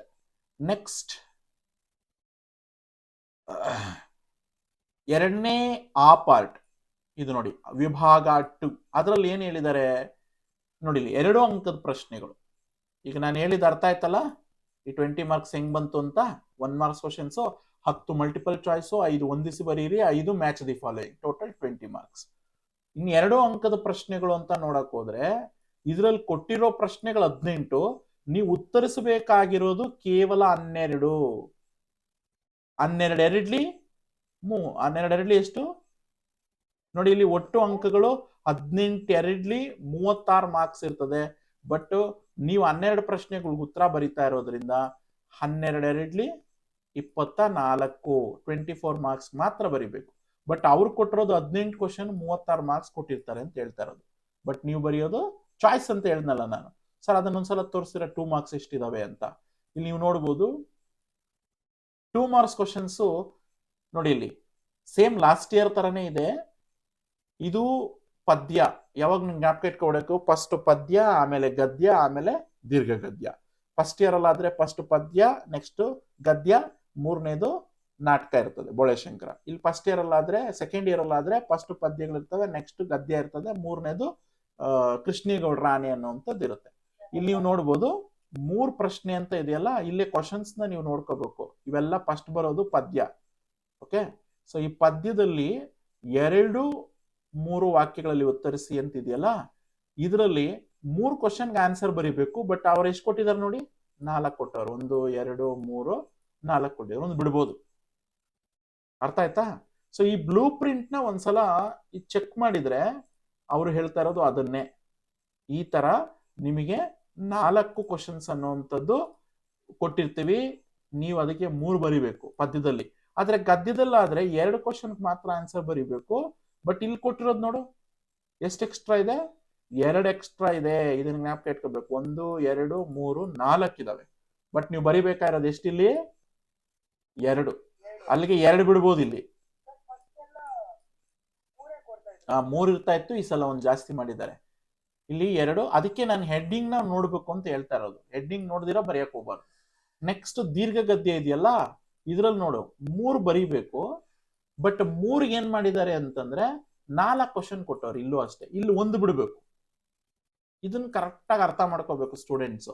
ಯಾಕೆಂತಂದ್ರೆ ಇಲ್ಲಿ ಕೂಡ ಒಂದೇ ಬಿಡ್ಬೇಕೇನೋ ಅಂತ ಇನ್ನೊಂದು ಬರಿತಾ ಇರ್ತಾರೆ. ನೀವು ಎಕ್ಸ್ಟ್ರಾ ಕ್ವಶನ್ ಬರೀರಿ, ತಪ್ಪೇನಿಲ್ಲ, ಬಟ್ ಟೈಮ್ ಮ್ಯಾನೇಜ್ಮೆಂಟ್ ಬಹಳ ಇಂಪಾರ್ಟೆಂಟ್. ಅದನ್ನ ನಿಮ್ಗೆ ಎಷ್ಟಾಗುತ್ತೋ ಅಷ್ಟು ಬರದ ಆಮೇಲೆ ಎಕ್ಸ್ಟ್ರಾ ಬರೀರಿ ಲಾಸ್ಟ್ ಅಲ್ಲಿ. ಅವ್ರು ಹೇಳಿರೋದು ಓನ್ಲಿ ಆ ಮೇನ್ ಮಾತ್ರ ಫಸ್ಟ್ ಬರೀರಿ ಅಂತ. ಎರಡನೇ ಆ ಇಂದ ಅಂದ್ರೆ 2 ಮಾರ್ಕ್ಸ್ 3 ಮಾರ್ಕ್ಸ್ 4 ಮಾರ್ಕ್ಸ್ ನ ನೀವು ಎಲ್ ಬೇಕಾದ್ರೂ ಬರಿಬಹುದು. ಆದರೆ ನೀಟಾಗಿ ಕ್ವಶನ್ ನಂಬರ್ನ ಮಿಸ್ ಮಾಡಿದ್ರೆ ಕರೆಕ್ಟ್ ಆಗಿ ಬರಿಬೇಕು, ಮೇನ್ ನಂಬರ್ನ ಕರೆಕ್ಟ್ ಆಗಿ ಬರಿಬೇಕು. ತಪ್ಪು ನೀವು ಯಾವ್ದೋ ಬೇರೆ ಕ್ವಶನ್ಸ್ ನಂಬರ್ ಹಾಕೊಂಡ್ರೆ ಕೊಡಲ್ಲ ಮಾರ್ಕ್ಸ್. ನೆಕ್ಸ್ಟ್ ಈ ಸಂದರ್ಭಗಳು, ಇಲ್ಲೇನ್ ಹೇಳಿದ್ದಾರೆ, 3 ಅಂಕದ ಪ್ರಶ್ನೆಗಳು ಅಂತಂದ್ರೆ ಸಂದರ್ಭಗಳು ಅಂತ ಆಗುತ್ತೆ, ಹೌದಲ್ವಾ? ಸಂದರ್ಭಗಳಲ್ಲಿ 8 ಕ್ವಶನ್ಸ್ ಇರ್ತವೆ, ನೀವು ಬರಿಬೇಕಾಗಿರೋದು 4. ಅಲ್ಲಿಗೆ ನೀವು ನೋಡ್ಬೋದು 8 3 24, ಬಟ್ 4 ಕ್ವಶನ್ ಅಟೆಂಡ್ ಮಾಡೋದ್ರಿಂದ 4 3 12 ಕ್ವಶನ್ ಅನ್ನ ನೀವು 12 ಮಾರ್ಕ್ಸ್ ಮಾತ್ರ ಬರೀತೀರಾ. ಈಗ ಇಲ್ಲಿ ನೀವು ಅಬ್ಸರ್ವ್ ಮಾಡಿ, ಸಂದರ್ಭ ಫಸ್ಟ್ ಮೇನ್, ನಾನಾಗ್ಲೇನೆ ಹೇಳಿದೆ, ಫಸ್ಟ್ ಪದ್ಯ ಇರುತ್ತೆ, ಆಮೇಲೆ ಗದ್ಯ ಇರುತ್ತೆ, ಆಮೇಲೆ ದೀರ್ಘ ಗದ್ಯ ಇರುತ್ತೆ. ಸೇಮ್ ಲಾಸ್ಟ್ ಇಯರ್ ಇದೇ ತರ ಇತ್ತು. 2 ಕ್ವಶನ್ಗೆ ಆನ್ಸರ್ ಮಾಡಬೇಕು, 3 ಕೊಟ್ಟಿರ್ತಾರೆ. ಇಲ್ಲಿ ಒಂದೇ ಕ್ವಶನ್ಗೆ ಅಟೆಂಡ್ ಮಾಡಬೇಕು, ಬಟ್ 3 ಕ್ವಶನ್ ಕೊಟ್ಟವ್ರೆ. ಇಲ್ಲೂ 1 ಕ್ವಶನ್ಗೆ ಅಟೆಂಡ್ ಮಾಡಬೇಕು, ಬಟ್ ಇನ್ನೊಂದು ಮಾತ್ರ ಎಕ್ಸ್ಟ್ರಾ ಕೊಟ್ಟಿದ್ದಾರೆ. ಸೊ ಗದ್ಯದಲ್ಲಿ ಮಾತ್ರ ಒಂದೊಂದು ಕೊಡೋ ಜಾಗದಲ್ಲೆಲ್ಲ 2 ಎಕ್ಸ್ಟ್ರಾ ಕೊಟ್ಟಿದ್ದಾರೆ, ಅದನ್ನ ಜ್ಞಾಪಕ ಇಟ್ಕೋಬೇಕು. ಅರ್ಥ ಆಯ್ತಾ? ನೆಕ್ಸ್ಟ್ ದೀರ್ಘ ಗದ್ಯ ಅನ್ನುವಂಥದ್ನ ಆಗಿದ್ದಾದ್ಮೇಲೆ ಇಲ್ಲಿ ಈ ವಿಭಾಗವನ್ನ ಗಮನಿಸಿ. ಈ ವಿಭಾಗ ಅಂದ್ರೆ 4 ಅಂಕದ ಪ್ರಶ್ನೆಗಳು, 5-6 ವಾಕ್ಯಗಳಲ್ಲಿ ಉತ್ತರಿಸಿ. ಓಕೆ, 5-6 ವಾಕ್ಯಗಳಲ್ಲಿ ಉತ್ತರಿಸಿ ಅಂತ ಕೇಳಿದ್ದಾರೆ. ಅದೇ 5-6 ವಾಕ್ಯಗಳಲ್ಲಿ ಉತ್ತರಿಸಿ ಅಂತ ಕೇಳಿದ್ದಾರೆ. ಈ ಸಲ ಏನ್ ಮಾಡಿದ್ದಾರೆ ಅಂತಂದ್ರೆ, ಯಾವುದಾದ್ರೂ 2 ಪ್ರಶ್ನೆಗಳಿಗೆ 5-6 ವಾಕ್ಯಗಳಲ್ಲಿ ಉತ್ತರಿಸಿ ಅಂತ ಕೇಳಿದ್ದಾರೆ. ಅಂದ್ರೆ 4 2 8, 4 2 8. ಬಟ್ ಕ್ವಶನ್ಸ್ ನೋಡಪ್ಪ ಎಷ್ಟಿದಾವೆ ಅಂತ ಇಲ್ಲಿ, 1 2 3 4 ಇದೆ. ಆದ್ರೆ 4ನೇ ಕ್ವಶನ್ ಒಂದ್ಸಲ ಗಮನಿಸು. ಈಗ ಇಲ್ಲಿ ಕದಡಿದಂ ಸಲಿಲಂ ತಿಳುವಂದದೆ ಕಾವ್ಯ ಭಾಗದಲ್ಲಿ ಬರೋ ರಾವಣನ ವ್ಯಕ್ತಿತ್ವ ಬರೀರಿ, ಅಥವಾ ಇವೆಲ್ಲ ನಾರ್ಮಲ್ ಕ್ವಶನ್ಸ್ ಇದಾವೆ. ದ್ರೌಪದಿ ಅವಮಾನ ಮಾಡಿದ 3 ಪ್ರಸಂಗಗಳು ನೀವು ಬರಿಬೇಕಾಗಿರೋದು 2. ಬಟ್ ನೀನು ಅಬ್ಸರ್ವ್ ಮಾಡಬೇಕು, ಈ ವರ್ಷ ಎಕ್ಸ್ಟ್ರಾ ಮಾಡಿರೋದು ಏನು ಅಂತಂದ್ರೆ, ಅಪ್ಲಿಕೇಶನ್ ಲೆವೆಲ್ ಅಂತ ಏನ್ ಕರಿತೀವಿ ಆ ಕ್ವಶನ್ ಇಲ್ಲಿ ಇಂಟ್ರೊಡ್ಯೂಸ್ ಮಾಡಿದ್ದಾರೆ ನೋಡು. ಇದು ಲಾಸ್ಟ್ ಇಯರ್ ಇರ್ಲಿಲ್ಲ. 4 ಮಾರ್ಕ್ಸ್ ಇಂಟ್ರೊಡ್ಯೂಸ್ ಮಾಡಿದ್ದಾರೆ. ಈ ಕೆಳಗಿನ ಪದ್ಯ ಭಾಗವನ್ನ ಅರ್ಥ ಮಾಡಿಕೊಂಡು ಕೇಳಿರುವ ಎಲ್ಲಾ ಪ್ರಶ್ನೆಗಳಿಗೆ ಉತ್ತರಿಸಿ. ಅಂದ್ರೆ ಅವರೇ ಒಂದು ಪದ್ಯ ಕೊಟ್ಬಿಟ್ಟವ್ರು ಇಲ್ಲಿ, ಇದನ್ನ ನೀವು ಅರ್ಥೈಸ್ಕೋಬೇಕು. ಇಲ್ಲೊಂದ್ 2 ಕ್ವಶನ್ ಕೊಟ್ಟವ್ರ ಅವರೇ, ಆ ಕ್ವಶನ್ಗೆ ಆನ್ಸರ್ನ ನೀವು ಮಾಡ್ಬೇಕು ಅಂತ ಹೇಳಿದ್ದಾರೆ. ಅರ್ಥ ಆಯ್ತಾ? ಈ 40ನೇ ಕ್ವಶನ್ ನ ಅಟೆಂಡ್ ಮಾಡ್ಬೇಕಂದ್ರೆ ಈ ಪದ್ಯ ಬರ್ಬೇಕು ನಿನಗೆ. ಅದು ನೋಡಿಲಿ, ಉಣದಿರ್ದ ದನಮಿರ್ದೊಡೆ ಏನೋ ಸುತನಿರ್ದೆ ಮುಪ್ಪಿನಲ್ಲಾಗದ ಒಣಗಲ್ ಪೈರಿಗೆ ಬಾರದಿರ್ದ ಮಳೆ ತಾಂ ಬಂದೆನೆ ಆಪತ್ತಿನೋಳ್ ಮಣಿದು ನೋಡದ ಬಂದು ಏತಕ್ಕೆ ಎಣಿಸಲ್ ಕಾಲೋಚಿತ ಕೈದದ ತೃಣವೇ ಪರ್ವತವಲ್ಲವೇ ಹರಹರ ಶ್ರೀ ಚನ್ನ ಸೋಮೇಶ್ವರ ಅಂತ ಹೇಳಿದ್ದಾರೆ. ಸೊ ಹಾಗಾಗಿ ಇದು ಬಂದು ಪಗೆಯಂ ಬಾಲಕನೆಂಬರೆ, ಇದ್ರದ್ದು 4 ಅಂಕ ಅಂತ ಕೇಳಿದಾರಪ್ಪ. ಇದರಲ್ಲಿ 4 ಮಾರ್ಕ್ಸ್ ಒಂದೇ ಬರೋದು ಅಂತ ಕೇಳೋರಲ್ಲ, ಈ 4ನ ನೀನ್ ನೋಡಿಲಿ 1 ಕ್ವಶನ್ ಅಂತ ಮಾತ್ರ ಕೊಟ್ಟವ್ರಿಲ್ಲಿ. ಈ 1 ಕ್ವಶನ್ ಯಾವ ಪಾರ್ಟ್ ಅಲ್ಲಿ ಇದೆ ನೋಡಿಲಿ, ವಿಶ್ಲೇಷಣೆ ಮಾಡುವಂಥದ್ದು, ಸೃಜನಾತ್ಮಕವಾದಂಥದ್ದು ಅಂತ. ಈ ಸ್ಮರಿಸು, ಗ್ರಹಿಸು ಇವೆಲ್ಲ ಡೈರೆಕ್ಟ್ ಕ್ವಶನ್ಸ್ ಇರ್ತವೆ, ಇದು ನಮ್ಗೆ ಈಸಿ ಅನ್ಸುತ್ತೆ. ಅನ್ವಯಿಸೋದು ಸ್ವಲ್ಪ ಕಷ್ಟ ಅನ್ಸುತ್ತೆ, ಬಟ್ ವಿಶ್ಲೇಷಣೆ ಮಾಡೋದು ತುಂಬಾ ಕಷ್ಟ ಇರ್ತದೆ. ಅಂದ್ರೆ ಅದನ್ನ ನಾವು ಅರ್ಥ ಮಾಡ್ಕೊಂಡು ಆನ್ಸರ್ ಬರಿಬೇಕು ಅಂತ. ಸೊ ಈ ಪಾರ್ಟ್ ಅಲ್ಲಿ ನಿಮಗೆ ಕ್ವಶನ್ಸ್ ನ ಕೇಳಿರ್ತಾರಲ್ಲ, ಇದನ್ನ ನೀವು ಸ್ವಲ್ಪ ಹೆಚ್ಚಿಗೆ ಇಂಪಾರ್ಟೆನ್ಸ್ ನ ತಗೋಬೇಕು. ಇಲ್ಲಿ ಯಾವ್ದು ನೋಡಿ, ಇನ್ನು ಹುಟ್ಟದೇ ಇರಲಿನಲ್ಲಿ ಕೂಡ 1 ಕ್ವಶನ್ ಇದೆಯಂತೆ. ಓಕೆ, ಇಲ್ಲಿ ನೀವು ನೋಡ್ಬೋದು ಮೇಲೆ 1 2 3 4 ಅಂತ ಹಾಕೋರಲ್ಲ, ಇಲ್ಲಿ 1 ಅಂದ್ರೆ 1 ಮಾರ್ಕ್ಸ್ ಅಂತ, 2 ಅಂದ್ರೆ 2 ಮಾರ್ಕ್ಸ್ ಅಂತ, 3 ಅಂದ್ರೆ 3 ಮಾರ್ಕ್ಸ್, 4 ಅಂದ್ರೆ 4 ಮಾರ್ಕ್ಸ್ ಅಂತ ಅರ್ಥ. 1 ಮಾರ್ಕ್ಸ್ ಅಂದ್ರೆ ಮಲ್ಟಿಪಲ್ ಚಾಯ್ಸ್ ಅದ್ರಲ್ಲಿ ಬರೋದು, ಮತ್ತೆ fill ups choose the correct answer ಅಲ್ಲಿ. 2 ಮಾರ್ಕ್ಸ್ ಅಂದ್ರೆ 2 ಅಂಕದ ಪ್ರಶ್ನೆಗಳು, 3 ಅಂದ್ರೆ ಸಂದರ್ಭ, 4 ಅಂದ್ರೆ 4 ಮಾರ್ಕ್ಸ್ ಕ್ವಶನ್, 5-6 ವಾಕ್ಯ. ಇದು ಜ್ಞಾಪಕ ಇಟ್ಕೋಬೇಕು. ಅದ್ರ ಕೆಳಗಡೆ ಅವ್ರು ಕೊಟ್ಟಿರುವಂತದ್ದು 1 ಅಂತ ಹಾಕೋರು ನೋಡಿ ಇಲ್ಲಿ. ಅಂದ್ರೆ ಏನಾದ್ರ ಅರ್ಥ, ಇನ್ನು ಹುಟ್ಟದೇ ಇರಲಿ ಪದ್ಯದಲ್ಲಿ 2 ಮಾರ್ಕ್ಸ್ ಒಂದು ಕ್ವಶನ್ ಇದೆ ಅಂತ ಅದ್ರ ಅರ್ಥ. ಅರ್ಥ ಆಯ್ತಾ? ಮತ್ತೆ ಇಲ್ಲಿ ನೋಡಿ, ಇಲ್ಲಿ 4 ಮಾರ್ಕ್ಸ್ ಅಲ್ಲಿ ಒಂದು ಕ್ವಶನ್ ಹಾಕೋರಲ್ಲ, ಅಂದ್ರೆ 4 ಅಂಕದ ಪ್ರಶ್ನೆ ಒಂದಿದೆ ಅಂತ ಅದರ ಅರ್ಥ. ಎಸ್. ಇನ್ನೊಂದು ಇಲ್ಲಿ ಹಾಗೆ ನೋಡ್ಬೋದು, ಇಲ್ಲಿ 1 ಅಂಕದ ಪ್ರಶ್ನೆ ಇದೆ ಅಂತ ಅದರ ಅರ್ಥ. ಅಂದ್ರೆ ಏನದು ಮಲ್ಟಿಪಲ್ ಚಾಯ್ಸ್ ಕ್ವಶನ್ಸ್ ಅಲ್ಲಿ ಬರುತ್ತಲ್ಲ, ಆ ಪ್ರಶ್ನೆ ಹೇಳ್ತಿದ್ರೆ ಇಲ್ಲಿ ಈ ಪ್ರಶ್ನೆ ಅವ್ರು ಹೇಳ್ತಾ ಇರೋದು. ಇಲ್ಲಿ ಗೊತ್ತಾಯ್ತಲ್ಲ, ಫಸ್ಟ್ ಒನ್ ನೋಡಿ, ಇದು ಹೆಣ್ಣು ಹರಿಬಕ್ಕೋಸುಗವೇ ತಮ್ಮಣ್ಣನ ಆಜ್ಞೆಯನ್ನು ಮೀರಿ ಕುಂತಿಯ ಚಿನ್ನ ಬದುಕಿದನೆಂದು ನುಡಿವರು ಕುಜನರಾದವರು. ಈ ಪದ್ಯ ಭಾಗದಲ್ಲಿ ಕುಂತಿಯ ಚಿನ್ನ ಅಂದ್ರೆ ಯಾರು ಅಂತ ಪ್ರಶ್ನೆ ಕೇಳಿದ್ದಾರೆ. ಇದು ಸ್ವಲ್ಪ ನೀವು ಅರ್ಥೈಸ್ಕೊಂಡು ಉತ್ತರ ಬರಿಬೇಕು ಅಂತ ಹೇಳ್ತಿರ್ತಕ್ಕಂಥ. ಎಸ್ ಭೀಮನ್ ಬಗ್ಗೆನೆ ಮಾತಾಡ್ತಿರೋದು. ನೀವು ಪದ್ಯ ಕರೆಕ್ಟ್ ಆಗಿ ಕೇಳ್ಕೊಂಡಿದ್ರೆ ಮಾತ್ರ ಅದಕ್ಕೆ ಆನ್ಸರ್ನ ಮಾಡ್ಬೋದು, ಇಲ್ಲಾಂದ್ರೆ ಮಾಡಕ್ಕಾಗಲ್ಲ. ಈಗ ನಾನು ಹೇಳ್ತಾ ಇದ್ದೆ ಅಪ್ಲಿಕೇಶನ್ ಲೆವೆಲ್ ಕ್ವಶನ್ ಅನ್ನುವಂಥದ್ದು ಇದೊಂದು ಎಕ್ಸ್ಟ್ರಾ ಹಾಕಿದ್ದಾರೆ ಅಂತ ಅರ್ಥ. ಸೊ ಹಾಗಾಗಿ ಈ ಪದ್ಯ ಭಾಗದಲ್ಲಿ ಅರ್ಥೈಸ್ಕೊಂಡು ಕೇಳಿರುವ ಎಲ್ಲ ಪ್ರಶ್ನೆಗಳಿಗೆ ಉತ್ತರಿಸಿ. ಈಗ ನೋಡಪ್ಪ, ಉಣದಿರ್ದ ದನ ಮಿರ್ದೊಡೇನು ಅಂದ್ರೆ ತಿನ್ನೋದಕ್ಕಾಗದೇ ಇದ್ದಂತ ಸಂದರ್ಭದಲ್ಲಿ ಎಷ್ಟೇ ಹಣನ ಕೂಡಿಟ್ರೆ ಪ್ರಯೋಜನ ಏನು? ಸುತನಿರ್ದೆ ಮುಪ್ಪಿನಲ್ಲಾಗದ ಅಂದ್ರೆ ವಯಸ್ಸಾಗಿರ್ತಕ್ಕಂಥ ತಂದೆ ತಾಯಿಗಳನ್ನ ಸರಿಯಾಗಿ ನೋಡ್ಕೊಳ್ದೆ ಇರ್ತಕ್ಕಂಥ ಮಗ ಇದ್ರೆ ಏನು, ಅವನು ಹೋದ್ರೆ ಏನು? ಮತ್ತೆ ಪೈರು ಒಣಗ್ತಾ ಇರ್ಬೇಕಾದ್ರೆ ಮಳೆ ಬರ್ದಿದ್ರೆ ಇನ್ಯಾವುದೋ ಸಂದರ್ಭದಲ್ಲಿ ಮಳೆ ಬಂದ್ರೆ ಪ್ರಯೋಜನ ಏನಾದ್ರು ಇದೆಯಾ? ಹಾಗೆ ಆಪತ್ತಿನಲ್ಲಿ ಮಣಿದು ನೋಡದ ಬಂಧು ಏತಕ್ಕೆ? ನಾವು ಕಷ್ಟದ ಸಂದರ್ಭದಲ್ಲಿ ನಮ್ಮನ್ನು ಸಹಾಯ ಮಾಡದೇ ಇರ್ತಕ್ಕಂಥ ಬಂಧು ಇದ್ರೆ ಏನು, ಬಿಟ್ರೆ ಏನು? ಹಾಗೆ ಕಾಲೋಚಿತ ಕೈದುದ ತೃಣವೇ ಪರ್ವತವಲ್ಲವೈ ಹರಹರ ಶ್ರೀ ಚನ್ನ ಸೋಮೇಶ್ವರ ಅಂತಿದ್ದಾನೆ. ಅಂದ್ರೆ ಕಾಲೋಚಿತವಾಗಿ ನಮಗೆ ಸಮಯಕ್ಕೆ ಸಂದರ್ಭಕ್ಕೆ ತಕ್ಕಂಗೆ ಸ್ವಲ್ಪ ಸಹಾಯನ ಯಾರೇ ಮಾಡಿದ್ರು ಅದು ಪರ್ವತದಷ್ಟೇ. ಆ ತೃಣ ಅಂದ್ರೆ ಸಣ್ಣ ಹುಲ್ಲುಕಡ್ಡಿಯಷ್ಟು ಸಹಾಯ ಅಂತ. ಆ ಹುಲ್ಲುಕಡ್ಡಿಯಷ್ಟು ಸಹಾಯ ಮಾಡಿದ್ರು ಮುಂದೆ ಅದೇ ದೊಡ್ಡ ಪರ್ವತದಷ್ಟು ದೊಡ್ಡ ಸಹಾಯ ಅಲ್ವೇ ಹರಹರ ಶ್ರೀ ಚನ್ನ ಸೋಮೇಶ್ವರ ಅಂತ ಹೇಳ್ತಿದ್ದಾನೆ. ಸೊ ಇಲ್ಲಿ ಪ್ರಶ್ನೆ ನೋಡಿಲಿ, ಈ ಪ್ರಶ್ನೆಗಳು ನಿನಗೆ ಇದರಲ್ಲಿ ಕ್ವಶನ್ ಅದು ಟೆಕ್ಸ್ಟ್ ಬುಕ್ ಅಲ್ಲಿ ಇರಲ್ಲ. ಇದೊಂದು ಸ್ಪೆಷಲ್ ಆಗಿ ಇಂಟ್ರೊಡ್ಯೂಸ್ ಮಾಡಿದ್ದಾರೆ ಅವರು. ಬೆಳೆಗೆ ಮಳೆ ಯಾವಾಗ ಬೇಕು ಅಂತ ಕೇಳಿದ್ದಾರೆ. ಹಂಗಾದ್ರೆ ಬೆಳೆಗೆ ಯಾವಾಗ ಮಳೆ ಬೇಕು ಅಂತ ಹೇಳ್ತಿರೋದು? ಪೈರು ಒಣಗ್ತಾ ಇರ್ಬೇಕಾದ್ರೆ ಮಳೆ ಬರಬೇಕು ಅಂತ ಹೇಳ್ತಿದ್ದಾರೆ. ನೆಕ್ಸ್ಟ್, ಈ ಪದ್ಯದ ಕವಿಯ ಅಂಕಿತ ನಾಮ ಯಾವುದು ಅಂತ ಕೇಳಿದ್ದಾರೆ. ಯಾವುದು ಅವರ ಅಂಕಿತ ನಾಮ? ಹರಹರ ಶ್ರೀ ಚನ್ನ ಸೋಮೇಶ್ವರ ಅವರ ಅಂಕಿತ ನಾಮ. ನೀನ್ ಸ್ವಲ್ಪ ಪದ್ಯನ ನೋಡಿದ್ರೆ ಮಾತ್ರ ಇದಕ್ಕೆ ಆನ್ಸರ್ ಮಾಡ್ಬೋದು. ನೆಕ್ಸ್ಟ್, ಸಮಯೋಚಿತಕ್ಕಾದ ಹುಲ್ಲುಕಡ್ಡಿಯೂ ಕೂಡ ಪರ್ವತಕ್ಕೆ ಸಮಾನ ಎಂಬ ಹೇಳಿಕೆಯನ್ನ ನೀವು ಸಮರ್ಥನೆ ಮಾಡಿ ಅಂತ ಕೇಳಿದ್ದಾರೆ. ಏನಕ್ಕಿದ್ನ ಹೇಳಿದ್ದಾರೆ?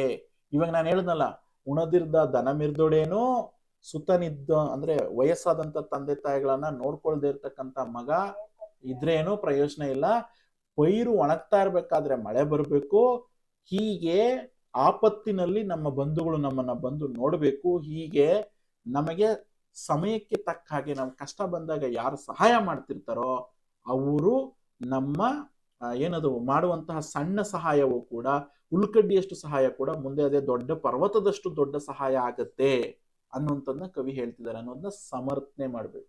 ಸೊ ಈಗ ನಾನು ಎಕ್ಸ್ಪ್ಲೈನ್ ಮಾಡಿದ್ದೀನಿ ಈ ಒಂದು ಬ್ರೀಫ್ ಆಗಿ ಈ ಪ್ರಶ್ನೆಗೆ ನಿಂಗೆ ಈಗ ಅರ್ಥ ಆಗಿರ್ಬೇಕು.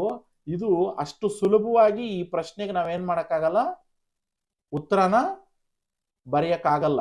ನಮಗೆ ಸಂಪೂರ್ಣವಾಗಿ ಅದರ ಬಗ್ಗೆ ಗ್ರಿಪ್ ಇದ್ರೆ ಮಾತ್ರ, ಅಂದ್ರೆ ಮೊದಲೇ ಕ್ಲಿಯರ್ ಆಗಿ ನಾವು ಅರ್ಥ ಮಾಡ್ಕೊಂಡಿದ್ರೆ ಮಾತ್ರ, ಪಾಠ ಮೇಷ್ಟ್ರು ಹೇಳೋವಾಗ ಕೇಳಿಸ್ಕೊಂಡಿದ್ರೆ ಮಾತ್ರ, ಅಥವಾ ಪದ್ಯನ ಕೇಳ್ಕೊಂಡಿದ್ರೆ ಮಾತ್ರ ನಿಮ್ಗೆ ಉತ್ತರ ಬರೀಲಿಕ್ಕಾಗುತ್ತೆ, ಇಲ್ದಿದ್ರೆ ಆಗಲ್ಲ. ಸೊ ಹಾಗಾಗಿ ಇದೊಂದು ಎಕ್ಸ್ಟ್ರಾ ಇಂಟ್ರೊಡ್ಯೂಸ್ ಮಾಡಿದ್ರೆ ಇದನ್ನ ಜ್ಞಾಪಕ ಇಟ್ಕೋಬೇಕು ಸ್ಟೂಡೆಂಟ್ಸ್.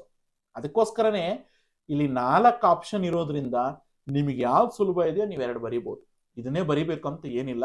ಸೊ ಹಾಗಾಗಿ ನೀವು ಚಾಯ್ಸ್ ಮಾಡ್ಬೇಕಾದ್ರೆ ನೋಡ್ಕೊಂಡು ಚಾಯ್ಸ್ ಮಾಡ್ಬೋದು. ನೆಕ್ಸ್ಟ್, ಇದು ಆಲ್ರೆಡಿ ಮೊದಲಿದ್ದಂಗೆ ಇದೆ. ಒಂದು ಪ್ರಶ್ನೆಗೆ ನೀವು ಉತ್ತರ ಕೊಡಬೇಕು. ಗದ್ಯದಲ್ಲಿ 2 ಇರ್ತವೆ, ಅದರಲ್ಲಿ 1 ಬರಿಬೇಕು. ಹಾಗೆ ದೀರ್ಘ ಗದ್ಯದಲ್ಲೂ ಅಷ್ಟೇ 2 ಇರ್ತವೆ, 1 ಬರಿಬೇಕು. ಇದು ಡೈರೆಕ್ಟ್ ಕ್ವಶನ್ಸ್ ಇರ್ತವೆ, ಇದರಲ್ಲಿ ಏನೋ ಪ್ರಾಬ್ಲಮ್ ನಿಮಗೆ ಕಾಣಲ್ಲ.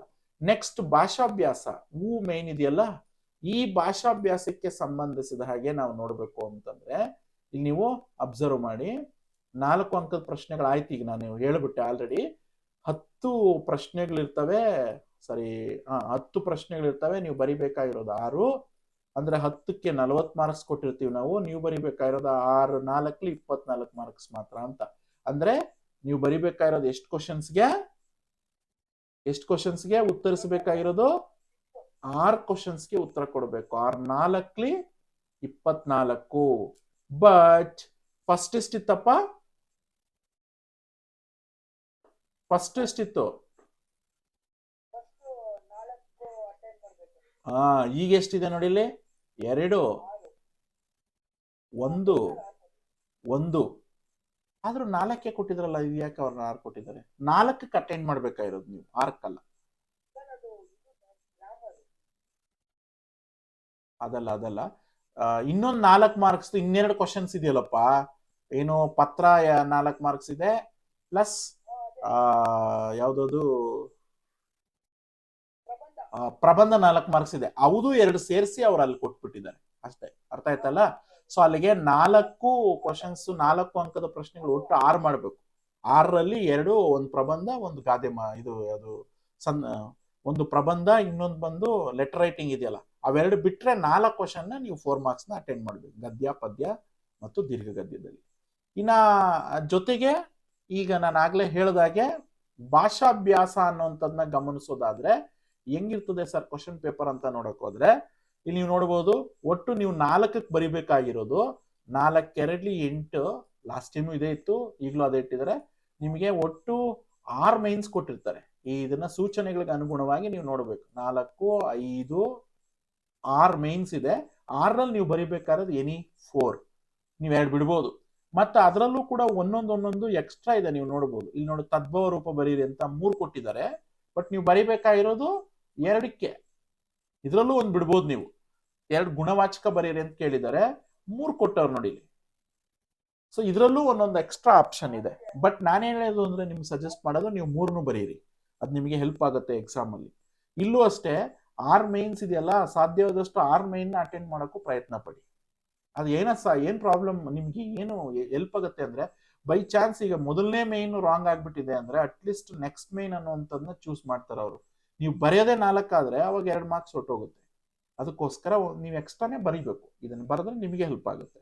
ನೆಕ್ಸ್ಟ್ ಇಲ್ಲಿ ನೀವು ನೋಡ್ಬೋದು, ಯಾವ್ದಾದ್ರು ಒಂದು ವಿಷಯಕ್ಕೆ ಪ್ರಬಂಧ ಬರೀರಿ ಅಂತ ಕೇಳಿದ್ದಾರೆ. 2 ಇದಾವೆ, 2ರಲ್ಲಿ 1 ಕೇಳಿದ್ದಾರೆ. ಸೊ ಹಾಗಾಗಿ ನಿಮ್ಗೆ 4 ಮಾರ್ಕ್ಸ್ ಇರ್ತದೆ. ಪ್ರಬಂಧ ಗೊತ್ತೇ ಇದೆ. ನೆಕ್ಸ್ಟ್ ಇಲ್ಲಿ ಮೇಜರ್ ಚೇಂಜಸ್ ಆಗಿದೆ ಲೆಟರ್ ರೈಟಿಂಗ್. ಇದನ್ನ ಜ್ಞಾಪಕ ಇಟ್ಕೋಬೇಕು ನೀವು. ಯಾಕೆಂದ್ರೆ ಇಷ್ಟು ದಿವಸ ನಮ್ಗೆ ಲೆಟರ್ ಕೊಡ್ಬೇಕಾದ್ರೆ ಇಲ್ಲೂ ಪರ್ಸನಲ್ ಒಂದು, ಅಫಿಷಿಯಲ್ ಒಂದೇ ಕೊಟ್ಟಿದ್ದಾರೆ. 2 ಪತ್ರ ಕೊಟ್ಟಿದ್ದಾರೆ. 2ರಲ್ಲಿ ನೀವು ಬರಿಬೇಕಾಗಿರೋದು ಒಂದೇ 4 ಮಾರ್ಕ್ಸ್ಗೆ. ಯಾವ್ದಾದ್ರು ಒಂದು ವಿಷಯ ಮಾತ್ರ ಕುರಿತು ಪತ್ರ ಬರೀರಿ ಅಂತ ಕೇಳಿದ್ದಾರೆ. ಆದರೆ ಕ್ವಶನ್ ನಂಬರ್ 52 ಅನ್ನುವಂಥದ್ದನ್ನ ಗಮನಿಸಿ. ಮೋಹನ ಮತ್ತು ಸುನಂದ, ಹುಡುಗನ ಹೆಸರು ಮೋಹನ, ಹುಡುಗಿ ಹೆಸರು ಸುನಂದ. ಅಂದ್ರೆ ಮೊದಲು ಆ ಬಕ ಹಿಂಗ್ ಬರೀತಾ ಇದ್ರಿ ನೀವು ಹೆಸರನ್ನ. ಈಗ ಅವರೇ ಒಂದು ಹೆಸರು ಕೊಟ್ಬಿಡ್ತಾರೆ, ಅಡ್ರೆಸ್ ಕೊಟ್ಬಿಟ್ಟಿರ್ತಾರೆ.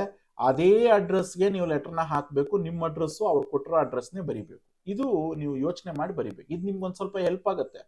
ಯಾಕೆ ಅಂತಂದ್ರೆ ನಿಮ್ಗೆ ತಪ್ಪು ಬರೆಯಲ್ಲ, ಕರೆಕ್ಟಾಗಿ ಸ್ಟೆಪ್ಸ್ನ ಫಾಲೋ ಮಾಡಿದ್ರು 4 ಮಾರ್ಕ್ಸ್ ಅಲ್ಲಿ ನಿಮ್ಗೆ 2 ಮಾರ್ಕ್ಸ್ ಬರ್ತವೆ. ಹಾಗಾಗಿ 2ಕ್ಕೆ 2 100% ತಗೋಬಹುದು. ನೀವು ಸ್ವಲ್ಪ ನೀಟಾಗಿ ಬರೆದ್ರೆ 4 ಮಾರ್ಕ್ಸ್ ಬರುತ್ತೆ. ನೋಡಿ ಇಲ್ಲಿ, ಮೋಹನ ಸುನಂದ, ದ್ವಿತೀಯ PUC, ಮದರ್ ತೆರೆಸಾ ಪದವಿ ಪೂರ್ವ ಕಾಲೇಜ್. ಅಲ್ಲಿಗೆ ನಿಮ್ಮ ಹೆಸರು ಮೋಹನ, ನಿಮ್ ಕ್ಲಾಸು ಸೆಕೆಂಡ್ PUC, ನಿಮ್ ಕಾಲೇಜ್ ಬಂದು ಮದರ್ ತೆರೆಸಾ ಪದವಿ ಪೂರ್ವ ಕಾಲೇಜು, ಊರು ಜಗಳೂರು. ಸೊ ಅಡ್ರೆಸ್ ಅವರೇ ಕೊಟ್ಟಿದ್ದಾರೆ, ದಾವಣಗೆರೆ. ಈ ವಿಳಾಸದಲ್ಲಿರುವಂತವರು ನೀವು ಅಂತ ತಿಳ್ಕೊಂಡು ನಿಮ್ಮ ಅಡ್ರೆಸ್ ಇದು, ಫ್ರಮ್ ಅಡ್ರೆಸ್ ಭಾವಿಸಿ. ರಾಜಶೇಖರ, ನೀವು ಯಾರಕ್ಕೆ ಪತ್ರ ಬರಿಬೇಕಾಗಿರೋದು ಒಂದ್ಸಲ ಅಬ್ಸರ್ವ್ ಮಾಡಿ. ರಾಜಶೇಖರ ಅಂತ ಕೇಳಿದ್ದಾರೆ. ಇದು ಎಕ್ಸಾಂಪಲ್. ಅಲ್ಲಿ ಬೇರೆದು ಯಾವ್ದಾದ್ರು ಒಂದು ಕೊಟ್ಟಿರ್ತಾರೆ. ನೀವು ಫ್ರೆಂಡ್ಗೋ ಅಥವಾ ನಿಮ್ಮ ಯಾರಿಗೋ ಬೇರೆಯವರಿಗೆ ನೀವು ಪತ್ರ ಬರಿತಾ ಇದ್ರೆ, ರಾಜಶೇಖರ, ಕಾರಂತರ ರಸ್ತೆ, ಲಕ್ಷ್ಮೀಪುರ, ಬ್ರಹ್ಮಾವರ ತಾಲೂಕು, ಉಡುಪಿ ಜಿಲ್ಲೆ. ಇದು ಅವ್ರ ವಿಳಾಸ. ಇವರು ನಿಮ್ಮ ತಂದೆಯವರು ಅಂತ ತಿಳ್ಕೊಂಡು ಪ್ರವಾಸಕ್ಕೆ ಹೋಗೋದಕ್ಕೆ ಅನುಮತಿ ಹಣನ ಕೊಡುವಂತೆ ಪತ್ರ ಬರೀರಿ. ಅಲ್ಲಿಗೆ ಅಡ್ರೆಸ್ ಫ್ರಮ್ ಅಂಡ್ ಟು 2 ಅವರೇ ಕೊಡ್ತಾರೆ ಅನ್ನೋದನ್ನ ಮೈಂಡ್ ಅಲ್ಲಿ ಇಟ್ಕೋಬೇಕು. ಅದೇ ಅಡ್ರೆಸ್ನೇ ನಾವು ಬರಿಬೇಕು. ಇದನ್ನ ಒಂದು ಚೇಂಜಸ್ನ ನೀವು ರೆಡಿ ಮಾಡ್ಕೋಬೇಕು. ಹಾಗೆ ಗಂಗಾ 2ನೇದು ನೋಡಿ, ಇದು ಪರ್ಸನಲ್ ಆಯ್ತು ಮೇಲಿರೋದು. 2ನೇದು ಈಗ ಅಫಿಷಿಯಲ್ ಲೆಟರ್ ಕೇಳಿದ್ದಾರೆ. ಗಂಗಾ ಅಥವಾ ಭೀಮೇಶ, ದ್ವಿತೀಯ PUC, Abdul Kalam PU college, Aland, Kalaburagi ಜಿಲ್ಲೆ ಅಂತ ಕೊಟ್ಟಿದ್ದಾರೆ. ಇದು ನಿಮ್ಮ ಅಡ್ರೆಸ್, ಫ್ರಮ್ ಅಡ್ರೆಸ್. ಇಷ್ಟು. ಈ ವಿಳಾಸದಲ್ಲಿರುವವರು ನೀವು ಅಂತ ಭಾವಿಸಿ ನಿಮ್ ಕಾಲೇಜಿನ ಪ್ರಾಂಶುಪಾಲರಿಗೆ ಅಂಕಪಟ್ಟಿ ವರ್ಗಾವಣೆ ಪತ್ರ ಕೋರಿ ಬರೆಯಿರಿ. ಬಟ್ ಇಲ್ಲೊಂದ್ಸಲ ಅಬ್ಸರ್ವ್ ಮಾಡಿದ್ರ, ನಿಮ್ ಕಾಲೇಜಿನ ಪ್ರಾಂಶುಪಾಲರು ಅಂತ ಹೇಳಿದ್ದಾರೆ, ಬಟ್ ನಿಮ್ ಕಾಲೇಜು ಹೆಸರು ಅವ್ರು ಇನ್ನೊಂದ್ಸಲ ಕೊಟ್ಟಿಲ್ಲ, ಆದ್ರೆ ನಮ್ಗೆ ಅಂಡರ್ಸ್ಟುಡ್ ಏನು ಅಂದ್ರೆ ಅಬ್ದುಲ್ ಕಲಾಂ PU ಕಾಲೇಜೇ ನಿಮ್ ಕಾಲೇಜ್ ಅಲ್ವಾ, ಈಗ ಆಲ್ರೆಡಿ ಕೊಟ್ಟಿದ್ರಲ್ಲ, ಇದೇ ಅಡ್ರೆಸ್ಗೆನೆ ನೀವು ನಿಮ್ ಪ್ರಾಂಶುಪಾಲರಿಗೆ ಬರೀಬೇಕು. ಓಕೆ, ಸೊ ಅಡ್ರೆಸ್ ನ ಕರೆಕ್ಟ್ ಆಗಿ ನೋಡ್ಕೊಂಡು ನಾವು ಬರಿಬೇಕಾಗತ್ತೆ. ಇದೊಂದು ಚೇಂಜಸ್ ಮಾಡಿದರೆ ಇದನ್ನ ಜ್ಞಾಪಕದಲ್ಲಿ ಇಟ್ಕೊಳ್ಬೇಕು. ಅರ್ಥ ಆಯ್ತಾ? ಈಗ question paper pattern and blue print, ಇದು ಮೊದಲನೇ ಕ್ವಶನ್ ಪೇಪರ್. ಇಲ್ಲೊಂದು ಸೂಚನೆಗಳು ಕೊಟ್ಟವರಪ್ಪ ಈ ಪ್ರಶ್ನೆ ಪತ್ರಿಕೆಯ ಬ್ಲೂ ಪ್ರಿಂಟ್ ನಲ್ಲಿ. ಒಂದ್ ಸ್ವಲ್ಪ ಸೂಚನೆಗಳನ್ನ ನೋಡ್ಬಿಡೋಣ ಶಾರ್ಟ್ ಅಂಡ್ ಸ್ವೀಟ್ ಆಗಿ, ಇದು ನಮಗೆ ಹೆಲ್ಪ್ ಆಗುತ್ತೆ. ಪ್ರಶ್ನೆ ಪತ್ರಿಕೆಯಲ್ಲಿ ನಿಗದಿಪಡಿಸಿರುವ ಅಂಕ ನಿಗದಿ ಅಂದ್ರೆ ವೆಯ್ಟೇಜ್ ವ್ಯತ್ಯಾಸವಾಗದಂತೆ ಪ್ರಶ್ನೆಗಳನ್ನ ನೀಡುವುದು. ಅಂದ್ರೆ ಇವ್ರು ಏನ್ ವೆಯ್ಟೇಜ್ ಹೇಳಿದ್ದಾರೆ ನೋಡಿ, ಇದು ವೆಯ್ಟೇಜ್ ಏನಿದೆಯಲ್ಲ, ಈ ವೆಯ್ಟೇಜ್ಗೆ ಆಧಾರದ ಮೇಲೆ ಸುಲಭ ಎಷ್ಟು % ಇರಬೇಕು, ಕಠಿಣ ಅಂದ್ರೆ ಸ್ವಲ್ಪ ಕಷ್ಟದ ಎಷ್ಟು ಪರ್ಸೆಂಟೇಜ್ ನೀವು ಕೇಳಬೇಕು. ಯಾಕೆಂದ್ರೆ ತುಂಬಾ ಕಷ್ಟ ಇರೋ ಪ್ರಶ್ನೆಗಳು ಕೇಳ್ಬಿಟ್ರು ಚೆನ್ನಾಗಿರಲ್ಲ ಕ್ವಶನ್ ಪೇಪರು, ತುಂಬಾ ಈಸಿ ಪ್ರಶ್ನೆಗಳನ್ನ ಕೇಳ್ಬಿಟ್ರು ಕ್ವಶನ್ ಪೇಪರ್ ಸ್ಟ್ಯಾಂಡರ್ಡ್ ಇರಲ್ಲ. ಸೊ ಒಂದು ಸ್ಟ್ಯಾಂಡರ್ಡ್ ಇರಬೇಕು ಅಂದ್ರೆ ಗೌರ್ಮೆಂಟ್ ಅವ್ರು ನಿಗದಿ ಮಾಡಿದ್ದಾರೆ, ಅಂದ್ರೆ ಬೋರ್ಡ್ ಅವರು 72.5% ಸುಲಭ ಇರಬೇಕು, 27.5% ಅಷ್ಟು ಸ್ವಲ್ಪ ಕಷ್ಟ ಇರಬೇಕು. ಅಲ್ಲಿಗೆ ನಿಮಗೆ 70% ಅಷ್ಟು ಈಸಿ ಕ್ವಶನ್ಸ್ ಇರ್ತವೆ ನೀವು ಓದಿದ್ರೆ, ಇಲ್ಲ ಅಂದ್ರೆ ಕಷ್ಟ ಆಗುತ್ತೆ. ಅರ್ಥ ಆಯ್ತಲ್ಲ? ಇಲ್ಲಿ ಕೊಟ್ಟಿರುವಂತ ಸೂಚನೆಗಳನ್ನ ಗಮನಿಸ್ಬಿಡೋಣ ಒಂದ್ಸಲ. ನೆಕ್ಸ್ಟ್ ನೀಲನಕ್ಷೆಯಲ್ಲಿ ಇಲ್ಲೊಂದು ಸ್ಟಾರ್ ಮಾರ್ಕ್ ಅಂತ ನಾನು ಅವಾಗ ಹೇಳಿದೆ, ಒಂದು ಸ್ಟಾರ್ ಹಾಕೋರು ಸರ್, ಇದು ಏನಕ್ಕೆ ಸರ್ ಸ್ಟಾರ್ ಹಾಕಿರೋದು ಅಂತ. ಅರ್ಥ ಆಯ್ತಲ್ಲ ಹೇಳ್ತಾ ಇರ್ತಕ್ಕಂಥದ್ದು? ಸೊ ಸ್ಟಾರ್ ಮಾರ್ಕ್ಸ್ ಅನ್ನುವಂಥದ್ದು ಏನಕ್ಕೆ ಹಾಕಿದ್ದಾರೆ ಅಂದ್ರೆ ಹೊಂದಿಸಿ ಬರೆಯಿರಿ ಪ್ರಶ್ನೆಗೆ ಆಯ್ಕೆ ಮಾಡಿರುವ ಪಾಠಗಳನ್ನ ಸೂಚಿಸ್ತಾ ಇದೆ. ಅಂದ್ರೆ ಮ್ಯಾಚ್ ದಿ ಫಾಲೋಯಿಂಗ್, ಆಯ್ಕೆ ಮಾಡಿರುವ ಪಾಠಗಳು ಮ್ಯಾಚ್ ದಿ ಫಾಲೋಯಿಂಗ್ ಯಾವ್ದ್ರಿಂದ ಬರೋದು? ಯಾವ್ದ್ರಿಂದ? ಪದ್ಯನ ಪಾಠದಿಂದ ಬರುತ್ತಾ ಮ್ಯಾಚ್ ದಿ ಫಾಲೋಯಿಂಗ್?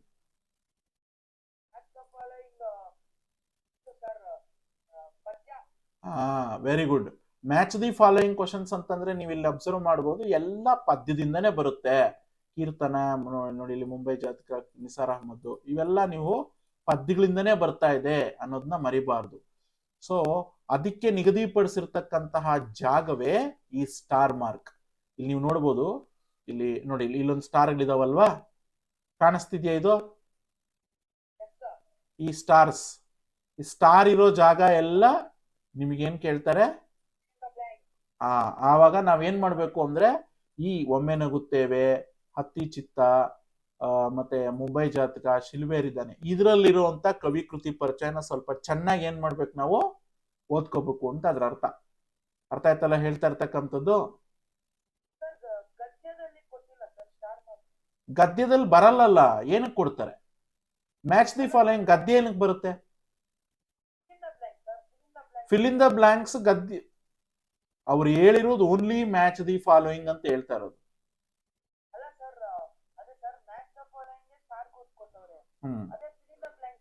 ಅದು ಎಲ್ಲ ಓದಬೇಕು ಅಂತ ಅದರ ಅರ್ಥ, ಎಲ್ಲಾ ಲೆಸನ್ಸ್ ಕೇಳ್ತಾರೆ ಅಂತ. ಅರ್ಥ ಆಯ್ತಲ್ಲ ಹೇಳ್ತಾ ಇರೋಂಥದ್ದು? ಕ್ಲಿಯರ್? ಹೌದು, ಓದ್ಬೇಕು. ಆಮೇಲೆ 1ರಿಂದ 10 ಅಂಕಗಳಲ್ಲಿ, 1ರಿಂದ 10 ಪ್ರಶ್ನೆಗಳಲ್ಲಿ 3 ಕಡ್ಡಾಯ ಕಠಿಣ ಪ್ರಶ್ನೆಗಳು ಇರ್ತವೆ. ಅದರಲ್ಲಿ ಹಾರ್ಟ್ ಕ್ವಶನ್ ಒಂದು ಬಂದೇ ಬರುತ್ತೆ. ಅದೇ ಈ ಅಪ್ಲಿಕೇಶನ್ ಲೆವೆಲ್ ಕ್ವಶನ್ ಅಂತ ಹೇಳಿದ್ನಲ್ಲ ನಾನು, ಅದು ಯಾವುದೇ ಪದ್ಯದಲ್ಲಿ ಒಂದು, ಯಾವುದೇ ಗದ್ಯದಲ್ಲಿ ಒಂದು, ದೀರ್ಘ ಗದ್ಯದಲ್ಲಿ ಒಂದು ಕೇಳಬೇಕು. ಪದ್ಯದಲ್ಲಿ ಒಂದು, ಗದ್ಯದಲ್ಲಿ ಒಂದು, ದೀರ್ಘ ಗದ್ಯದಲ್ಲಿ ಒಂದು. ಅಂದ್ರೆ ನಾವು ಈ ಹಾರ್ಟ್ ಕ್ವಶನ್ ಅನ್ನ ಇಂಥದ್ದೇ ಪರ್ಟಿಕ್ಯುಲರ್ ಪದ್ಯದಲ್ಲಿ ಬರುತ್ತೆ ಅಂತ ಹೇಳಲಿಕ್ಕೆ ಬರಲ್ಲ. ಫಸ್ಟ್ ಆದ್ರೆ ಹೇಳ್ಬೋದಾಗಿತ್ತು, ಲಾಸ್ಟ್ ಇಯರ್ ನೋಡ್ರೋ ಇದೇ ಪದ್ಯದಲ್ಲಿ ಬರುತ್ತೆ ಓದ್ಕೊಡ್ರೋ, ಹಂಗಿಲ್ಲ. ಈ ಸಲ ಯಾವ್ದ್ರಲ್ಲಿ ಬೇಕಾದ್ರೂ ಕೇಳ್ಬೋದು, ಯಾವ ಗದ್ಯದಲ್ಲಿ ಬೇಕಾದ್ರೂ ಕೇಳ್ಬೋದು, ದೀರ್ಘ ಗದ್ಯದಲ್ಲಿ ಪರ್ಟಿಕ್ಯುಲರ್ ಆಗಿ ಎಲ್ಲಿ ಬೇಕಾದ್ರೂ ಕೇಳ್ಬೋದು. ಆಯ್ತಾ? ಇದು ಜ್ಞಾಪಕ ಇಟ್ಕೋಬೇಕು. ಬಹು ಆಯ್ಕೆ ಪ್ರಶ್ನೆಗಳಲ್ಲಿ ವಿಭಿನ್ನತೆ ಇರ್ತದೆ. ಮಲ್ಟಿಪಲ್ ಚಾಯ್ಸ್ ಕ್ವಶನ್ಸ್ ಅಲ್ಲಿ ಸ್ವಲ್ಪ ಬೇರೆ ವೈಭವೀಕರಿಸಿ ಪ್ರಶ್ನೆಗಳನ್ನ ಕೇಳಿರ್ತಾರೆ, ವಿಭಿನ್ನ ರೂಪದಲ್ಲಿ ಇರ್ತವೆ. ಪ್ರಶ್ನೆ ರೂಪದಲ್ಲಿಯೇ ಬಹು ಆಯ್ಕೆ ಪ್ರಶ್ನೆಗಳನ್ನ ಕೇಳಬೇಕು ಅಂತ ಇರಲ್ಲ. ಮಲ್ಟಿಪಲ್ ಚಾಯ್ಸ್ ಕ್ವಶನ್ಸ್ ಹೆಂಗಿದೆಯೋ ಹಂಗೆ ಕೇಳ್ಬೇಕು ಅಂತಿಲ್ಲ. ಅರ್ಥ ಆಯ್ತಲ್ಲ? ಸೊ ಯಾಕೆಂತಂದ್ರೆ ಲಾಸ್ಟ್ ಇಯರ್ ಎಲ್ಲ ನೀವು ನೋಡ್ಬೋದು, ನೀವು ನಾರ್ಮಲಿ ನಿಮಗೆ ಟೀಚರ್ಸ್ ಎಲ್ಲ ಹೇಳಿರ್ತಾರೆ ಮಲ್ಟಿಪಲ್ ಚಾಯ್ಸ್ ಬರೋದೇ 1 ಮಾರ್ಕ್ಸ್ ಕ್ವಶನ್ ಇದೆಯಲ್ಲೋ ಅದ್ರಲ್ಲೇ ಬರ್ತದೆ ಅಂತ ಹೇಳ್ತಾರೆ. ಹಂಗಿರಲ್ಲ. ಈ ಸಲ ಸ್ವಲ್ಪ ಕ್ವಶನ್ ಅದಲು ಬದಲು ಮಾಡಿ ಕೂಡ ಪ್ರಶ್ನೆಗಳನ್ನ ಕೇಳ್ತಾರಂತೆ, ಆ ಚಾನ್ಸಸ್ ಇರುತ್ತೆ. ಅದನ್ನ ಸ್ವಲ್ಪ ನೀವು ಜ್ಞಾಪಕದಲ್ಲಿ ಇಟ್ಕೋಬೇಕು. ಇದಕ್ಕೆ ನೀವು ಮಾದರಿ ಪ್ರಶ್ನೆ ಪತ್ರಿಕೆಯನ್ನ ಒಂದ್ಸಲ ಗಮನಿಸಿ ಅಂತ ಹೇಳಿದಾರೆ ಅವರು.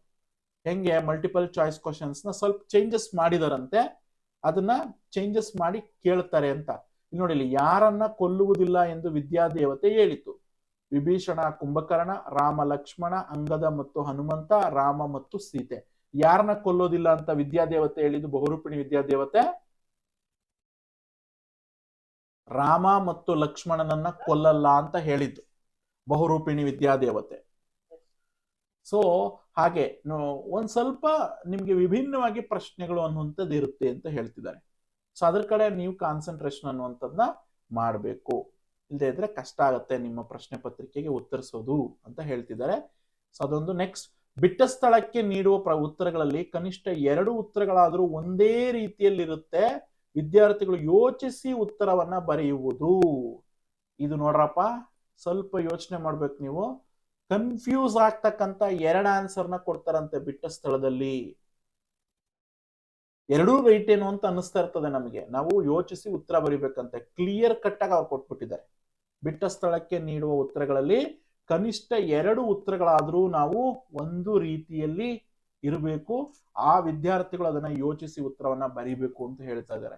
ಮತ್ತೆ ಮ್ಯಾಚ್ ದಿ ಫಾಲೋಯಿಂಗ್, ಹೊಂದಿಸಿ ಬರೆಯಿರಿನಲ್ಲಿ ಇಲ್ಲಿ ಪದ್ಯದ ಹೆಸರು, ಆ ಪದ್ಯಕ್ಕೆ ಇರುವಂತಹ ಕೃತಿಯ ಹೆಸರು ಅಥವಾ ಕವಿಯ ಹೆಸರುಗಳು ಇವುಗಳನ್ನಷ್ಟೇ ನೀಡುವುದು. ಇದೊಂದು ನೀವು ಅರ್ಥ ಮಾಡ್ಕೋಬೇಕು. ಹಾಗಾದ್ರೆ ಪರ್ಟಿಕ್ಯುಲರ್ ಆಗಿ ಡಿಕ್ಲೇರ್ ಮಾಡ್ಬಿಟ್ಟವರಪ್ಪ, ಇದನ್ನ ಜ್ಞಾಪಕ ಇಟ್ಕೊಳ್ಳಿ. ಪದ್ಯದ ಹೆಸರು, ಪದ್ಯದ ಕೃತಿಯ ಹೆಸರು ಅಂದ್ರೆ ಆಕರ ಕೃತಿ, ಪದ್ಯ ಮತ್ತು ಕವಿ ಹೆಸರು ಇವುಗಳನ್ನೇ ಕೇಳ್ತಾರಂತೆ, ಬೇರೆದು ಯಾವ್ದು ಕೇಳಲ್ವಂತೆ. ಇದು ಈಸಿ ಆಯ್ತಲ್ಲ ನಿಮ್ಗೆ ಇವಾಗ. ಪದ್ಯದ ಹೆಸರು, ಅದರದ ಆಕರ ಕೃತಿ ಯಾವುದು, ಮತ್ತೆ ಆ ಕವಿ ಹೆಸರು. ಪದ್ಯದ ಹೆಸರು, ಕವಿ ಹೆಸರು, ಆಕರ ಕೃತಿ 3 ಜ್ಞಾಪಕ ಇಟ್ಕೊಂಡಿದ್ರೆ ಮುಗೀತು. ಇನ್ನ ವಚನಗಳು ಹಾಗೂ ಕೀರ್ತನೆಯ ಸಂದರ್ಭಗಳಲ್ಲಿ ಅಂಕಿತ ನಾಮಗಳು ಬರ್ತಾವಂತೆ. ಅಂಕಿತ ನಾಮ ವಚನಗಳಲ್ಲಿ ನೋಡ್ಕೋಬೇಕು ನಾವು. ಈ ಆರಂಭದ ಪದ್ಯಗಳಿಗೆ ಸಂಬಂಧಿಸಿದಂತೆ 1 ರಿಂದ 6 ಪದ್ಯಗಳಲ್ಲಿ ಚಂಪು, ವಚನ, ಷಟ್ಪದಿ, ಶತಕ, ಕೀರ್ತನ, ತ್ರಿಪದಿ ಎಂಬ ಪ್ರಕಾರದ ಹೆಸರುಗಳನ್ನ ನೀಡಬಹುದು. ಉಳಿದ ಪದ್ಯಗಳಲ್ಲಿ ಪದ್ಯದ ಹೆಸರು, ಕೃತಿ, ಕವಿಯ ಹೆಸರನ್ನಷ್ಟೇ ನೀಡ್ತಾರೆ ಅಂತ. ಅಂದ್ರೆ ಈ ತ್ರಿಪದಿಗಳು, ವಚನಗಳು, ಷಟ್ಪದಿಗಳು ಅಂತ ಇವು ಕೇಳ್ತಾರಂತೆ. ಇದೊಂದು ಸ್ವಲ್ಪ ಹೇಳಿದರೆ ಅದನ್ನ ಜ್ಞಾಪಕ ಇಟ್ಕೋಬೇಕು. ಪದ್ಯ 1 ರಿಂದ 6. ಮತ್ತೆ ಭಾಷಾಭ್ಯಾಸದ ಪ್ರಶ್ನೆಗಳನ್ನ ಈ ಕೆಳಗಿನಂತೆ ಕೇಳ್ತಾರೆ. ನೋಡಪ್ಪ, ಸಮಾನಾರ್ಥಕ ಅಥವಾ ನಾನಾರ್ಥಗಳಲ್ಲಿ 1 ಪ್ರಶ್ನೆ ಇರ್ತದೆ, 1 ಮಾರ್ಕ್ಸ್, 2 ಮಾರ್ಕ್ಸ್ 1 ಪ್ರಶ್ನೆ. ಕ್ರಿಯಾಪದ, ಧಾತು, ಕಾಲ ಸೂಚಕ ಅಥವಾ ನಿಷೇಧಗಳಲ್ಲಿ ಯಾವ್ದಾದ್ರು ಒಂದು ಕೇಳ್ಬೋದಂತೆ. ಗುಣವಾಚಕಕ್ಕೆ 1 ಕೇಳಬೇಕು. ತತ್ಸಮ ತದ್ಭವ 1 ಇರ್ತದೆ. ನುಡಿಗಟ್ಟು 1 ಇರುತ್ತೆ. ವಿಭಕ್ತಿಗೆ 1 ಇರುತ್ತೆ. ಅನ್ಯ ದೇಶೀಯ ಶಬ್ದಗಳು 1 ಇರ್ತವೆ. ಇವುಗಳಲ್ಲಿ ಒಟ್ಟು 1, 2, 3, 4, 5, 6, 7 ಇದರಲ್ಲಿ ಯಾವ್ದಾದ್ರು 6 ಪ್ರಶ್ನೆಗಳನ್ನ ನೀವು ಆಯ್ಕೆ ಮಾಡ್ಕೋಬೇಕಂತೆ. ಒಂದೇ ವಿಭಾಗದಲ್ಲಿ 2ನ ಕೇಳಂಗಿಲ್ಲ. ಅಂದ್ರೆ 2 ದ್ವಿರುಕ್ತಿಗಳಿಗೂ 2 ಸಲ ಕೇಳೋದು. ಅಂದ್ರೆ ಇವಾಗ ನುಡಿಗಟ್ಟು, ದ್ವಿರುಕ್ತಿ ಅಂತ ಇದೆಯಲ್ಲ, ಇದರಲ್ಲಿ 2 ಕೇಳ್ಬಿಡ್ತಾರೆ. ಒಬ್ಬೊಬ್ರು ನುಡಿಗಟ್ಟನು ಕೇಳ್ತಾರೆ, ದ್ವಿರುಕ್ತಿ ಹಿಂಗ್ ಕೇಳಂಗಿಲ್ಲ. ಒಂದೊಂದ್ರಲ್ಲಿ ಯಾವ್ದಾದ್ರು 1 ಸೆಲೆಕ್ಟ್ ಮಾಡ್ಕೋಬೇಕು. ಈಗ ಇಲ್ಲಿ ಸಮಾನಾರ್ಥಕ ನೀವು ಕೊಟ್ರೆ ನಾನಾರ್ಥಕ ಕೊಡಂಗಿಲ್ಲ. ಕ್ರಿಯಾಪದ, ಧಾತು, ಕಾಲ ಸೂಚಕ ಈ 3ರಲ್ಲಿ 1 ತಗೋಬೇಕು. ನಿಷೇಧಾರ್ಥದಲ್ಲಿ ಗುಣವಾಚಕ 1 ತಗೋಬೇಕು. ಅಂದ್ರೆ ಕಂಪಲ್ಸರಿ ಕ್ವಶನ್ಸ್ ಯಾವ್ದಿರ್ತವೆ ಅಂತ ಒಂದ್ಸಲ ಅಬ್ಸರ್ವ್ ಮಾಡು. ಇವು ಬಂದೇ ಬರ್ತವೆ ಸರ್. ಗುಣವಾಚಕ ನೋಡು, ಇದನ್ನ ಕೊಟ್ಟೇ ಕೊಡ್ತಾರೆ. ತತ್ಸಮ ತದ್ಭವ ಕೊಟ್ಟೇ ಕೊಡ್ತಾರೆ. ಯಾಕೆಂದ್ರೆ ಆಪ್ಷನ್ ಇಲ್ಲ. ಇದು ಇವೆರಡು ಕ್ವಶನ್ ಬಂದೇ ಬರುತ್ತೆ ಅಂತ. ನೆಕ್ಸ್ಟ್, ವಿಭಕ್ತಿ ಪ್ರತ್ಯಯ 1 ಕ್ವಶನ್ ಇದ್ದೇ ಇರ್ತದೆ. ಅನ್ಯ ದೇಶೀಯ ಶಬ್ದ 1 ಪ್ರಶ್ನೆ ಇದ್ದೇ ಇರ್ತದೆ. ಓಕೆ, ಅಲ್ಲಿಗೆ ಈ 4 ಪರ್ಟಿಕ್ಯುಲರ್ ಆಗಿ 1 ಬಂದೇ ಬರ್ತವೆ ಅಂತಪ್ಪ. ಇದನ್ನ ಇಂಪಾರ್ಟೆಂಟ್ ಅಂತ ಬರ್ದಿಟ್ಕೊಬಿಡೋದು. ಅಲ್ಲಿಗೆ 4 2 8 ಈ 4ನ ಓದ್ಕೊಂಡಿದ್ರು ನೀನ್ ಪಾಸ್ ಆಗ. ಅರ್ಥ ಆಯ್ತಾ ನಾನು ಹೇಳ್ತಾ ಇರೋದು? ಕ್ಲಿಯರ್ ಆಗಿ ಅರ್ಥ ಆಯ್ತಾ? ಸೊ 4 ಮಸ್ಟ್ ಅಂಡ್ ಶುಡ್ ನಾವು ಎಕ್ಸ್ಪೆಕ್ಟ್ ಮಾಡ್ಬಿಡ್ಬೋದು, ಇದೇ ಪ್ರಶ್ನೆಗಳು ಬರ್ತಾವೆ ಸರ್ ಅಂತ. ಓಕೆ, ನೆಕ್ಸ್ಟ್ ನೋಡಿ. ಮತ್ತೆ ಉದಾಹರಣೆಗೆ ಸಮಾನಾರ್ಥಕ ಕೇಳಿ ನಾನಾರ್ಥ, ಈಗ ನಾನು ಹೇಳಿದ್ನಲ್ಲ ಅದೇ. ಇನ್ನು 40ನೆಯ ಪ್ರಶ್ನೆ ಪದ್ಯದ 1 ಭಾಗವನ್ನ ಕೊಟ್ಟು ಅದರ ಮೇಲೆ ಹಾರ್ಟ್ ಕ್ವಶನ್ ನ ಕೇಳಿರ್ತಾರೆ. ಯಾವುದೇ ಪದ್ಯದಿಂದ ಕೇಳಬಹುದಾಗಿರುತ್ತೆ. ಇದು ಒಂದೇ ಪದ್ಯದಿಂದ ಕೇಳಬೇಕಂತಿಲ್ಲ. ಇದೊಂದು 4 ಮಾರ್ಕ್ಸ್ ಕ್ವಶನ್ ಒಂದು ಕೇಳಿದ್ರಲ್ಲ ಆವಾಗಲೇ, ಇದೊಂದು ಹಾರ್ಟ್ ಕ್ವಶನ್ ನೋಡಿ. ಇದು 4 ಮಾರ್ಕ್ಸ್ ಒಂದು ಪ್ರಶ್ನೆ ಕೇಳಿದ್ರಲ್ಲ ಈಗ, ಈ ಕೆಳಗಿನ ಇದರಲ್ಲಿ ಉಣದಿರ್ದ ದನ ಮಿರ್ದೊಡೇನು ಅಂತ ಏನೋ ಕೇಳಿದ್ರಲ್ಲ, ಈ ಕ್ವಶನ್ ಹಾರ್ಟ್ ಕ್ವಶನ್ ಅಂತ ಹೇಳ್ತಾ ಇರೋದವ್ರು. ಅಂದ್ರೆ ಸ್ವಲ್ಪ ನಿಮ್ಗೆ ಕಷ್ಟ ಇರ್ತದೆ ಈ ಪ್ರಶ್ನೆ ಉತ್ತರ ಕೊಡ್ಬೇಕಂದ್ರೆ. ಈ ಈ ಪ್ರಶ್ನೆ ಸರ್ ಇದೇ ಪದ್ಯದಲ್ಲಿ ಬರ್ತದ ಅಂತ ಅಲ್ಲ, ಯಾವ ಪದ್ಯದಲ್ಲಿ ಬೇಕಾದ್ರೂ ಬರ್ಬೋದಂತೆ. ಇದು ನಮ್ಗೆ ಸ್ವಲ್ಪ ಕಷ್ಟ ಅಂತ ಅನ್ಸುತ್ತೆ ಉತ್ತರ ಬರೀಲಿಕ್ಕೆ. ಯೋಚಿಸಿ ಉತ್ತರ ಬರಿಬೇಕು.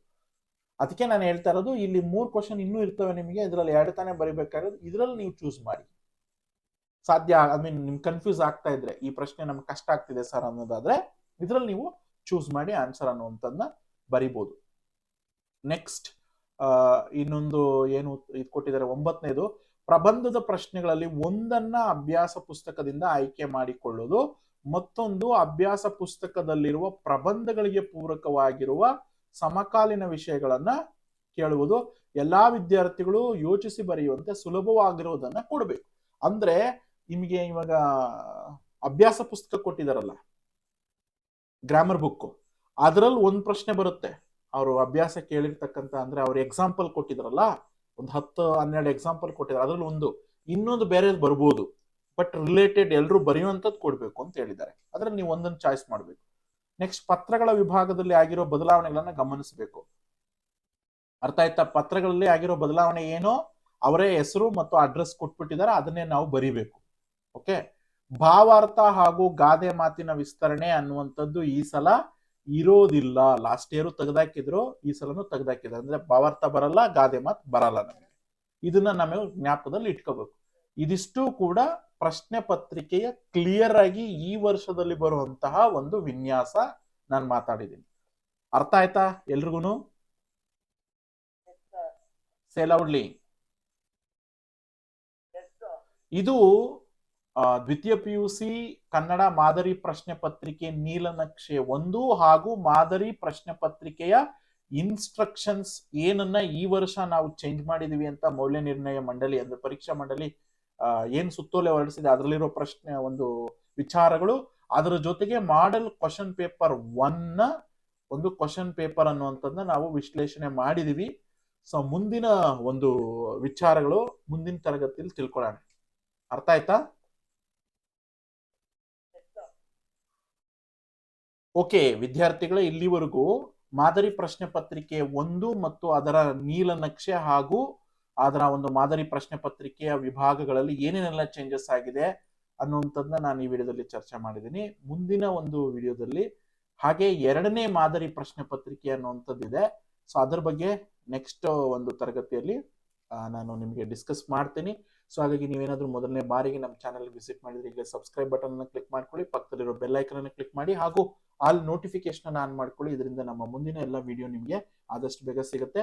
ಅದರ ಜೊತೆಗೆ ಈಗಾಗಲೇ ವಿಡಿಯೋದ ಡಿಸ್ಕ್ರಿಪ್ಷನ್ ಅಲ್ಲಿ ನಮ್ಮ ಟೆಲಿಗ್ರಾಮ್ ಗ್ರೂಪ್ ನ ಲಿಂಕ್ಸ್ ಅನ್ನುವಂಥದ್ದು ಹಾಗೂ ಎಲ್ಲ ಸೋಷಿಯಲ್ ಮೀಡಿಯಾದ ಲಿಂಕ್ಸ್ ಅನ್ನುವಂಥದ್ದನ್ನ ನೀಡಿರ್ತೀವಿ. ಅದನ್ನ ಫಾಲೋ ಮಾಡಿ ಎಲ್ಲ ಅಪ್ಡೇಟ್ಸ್ ಮಾಡ್ತಾ ಇರ್ತೀವಿ. ಈ ಪ್ರಶ್ನೆ ಪತ್ರಿಕೆಗಳನ್ನು ಸಹ ಹಾಕ್ತಾ ಇರ್ತೀವಿ.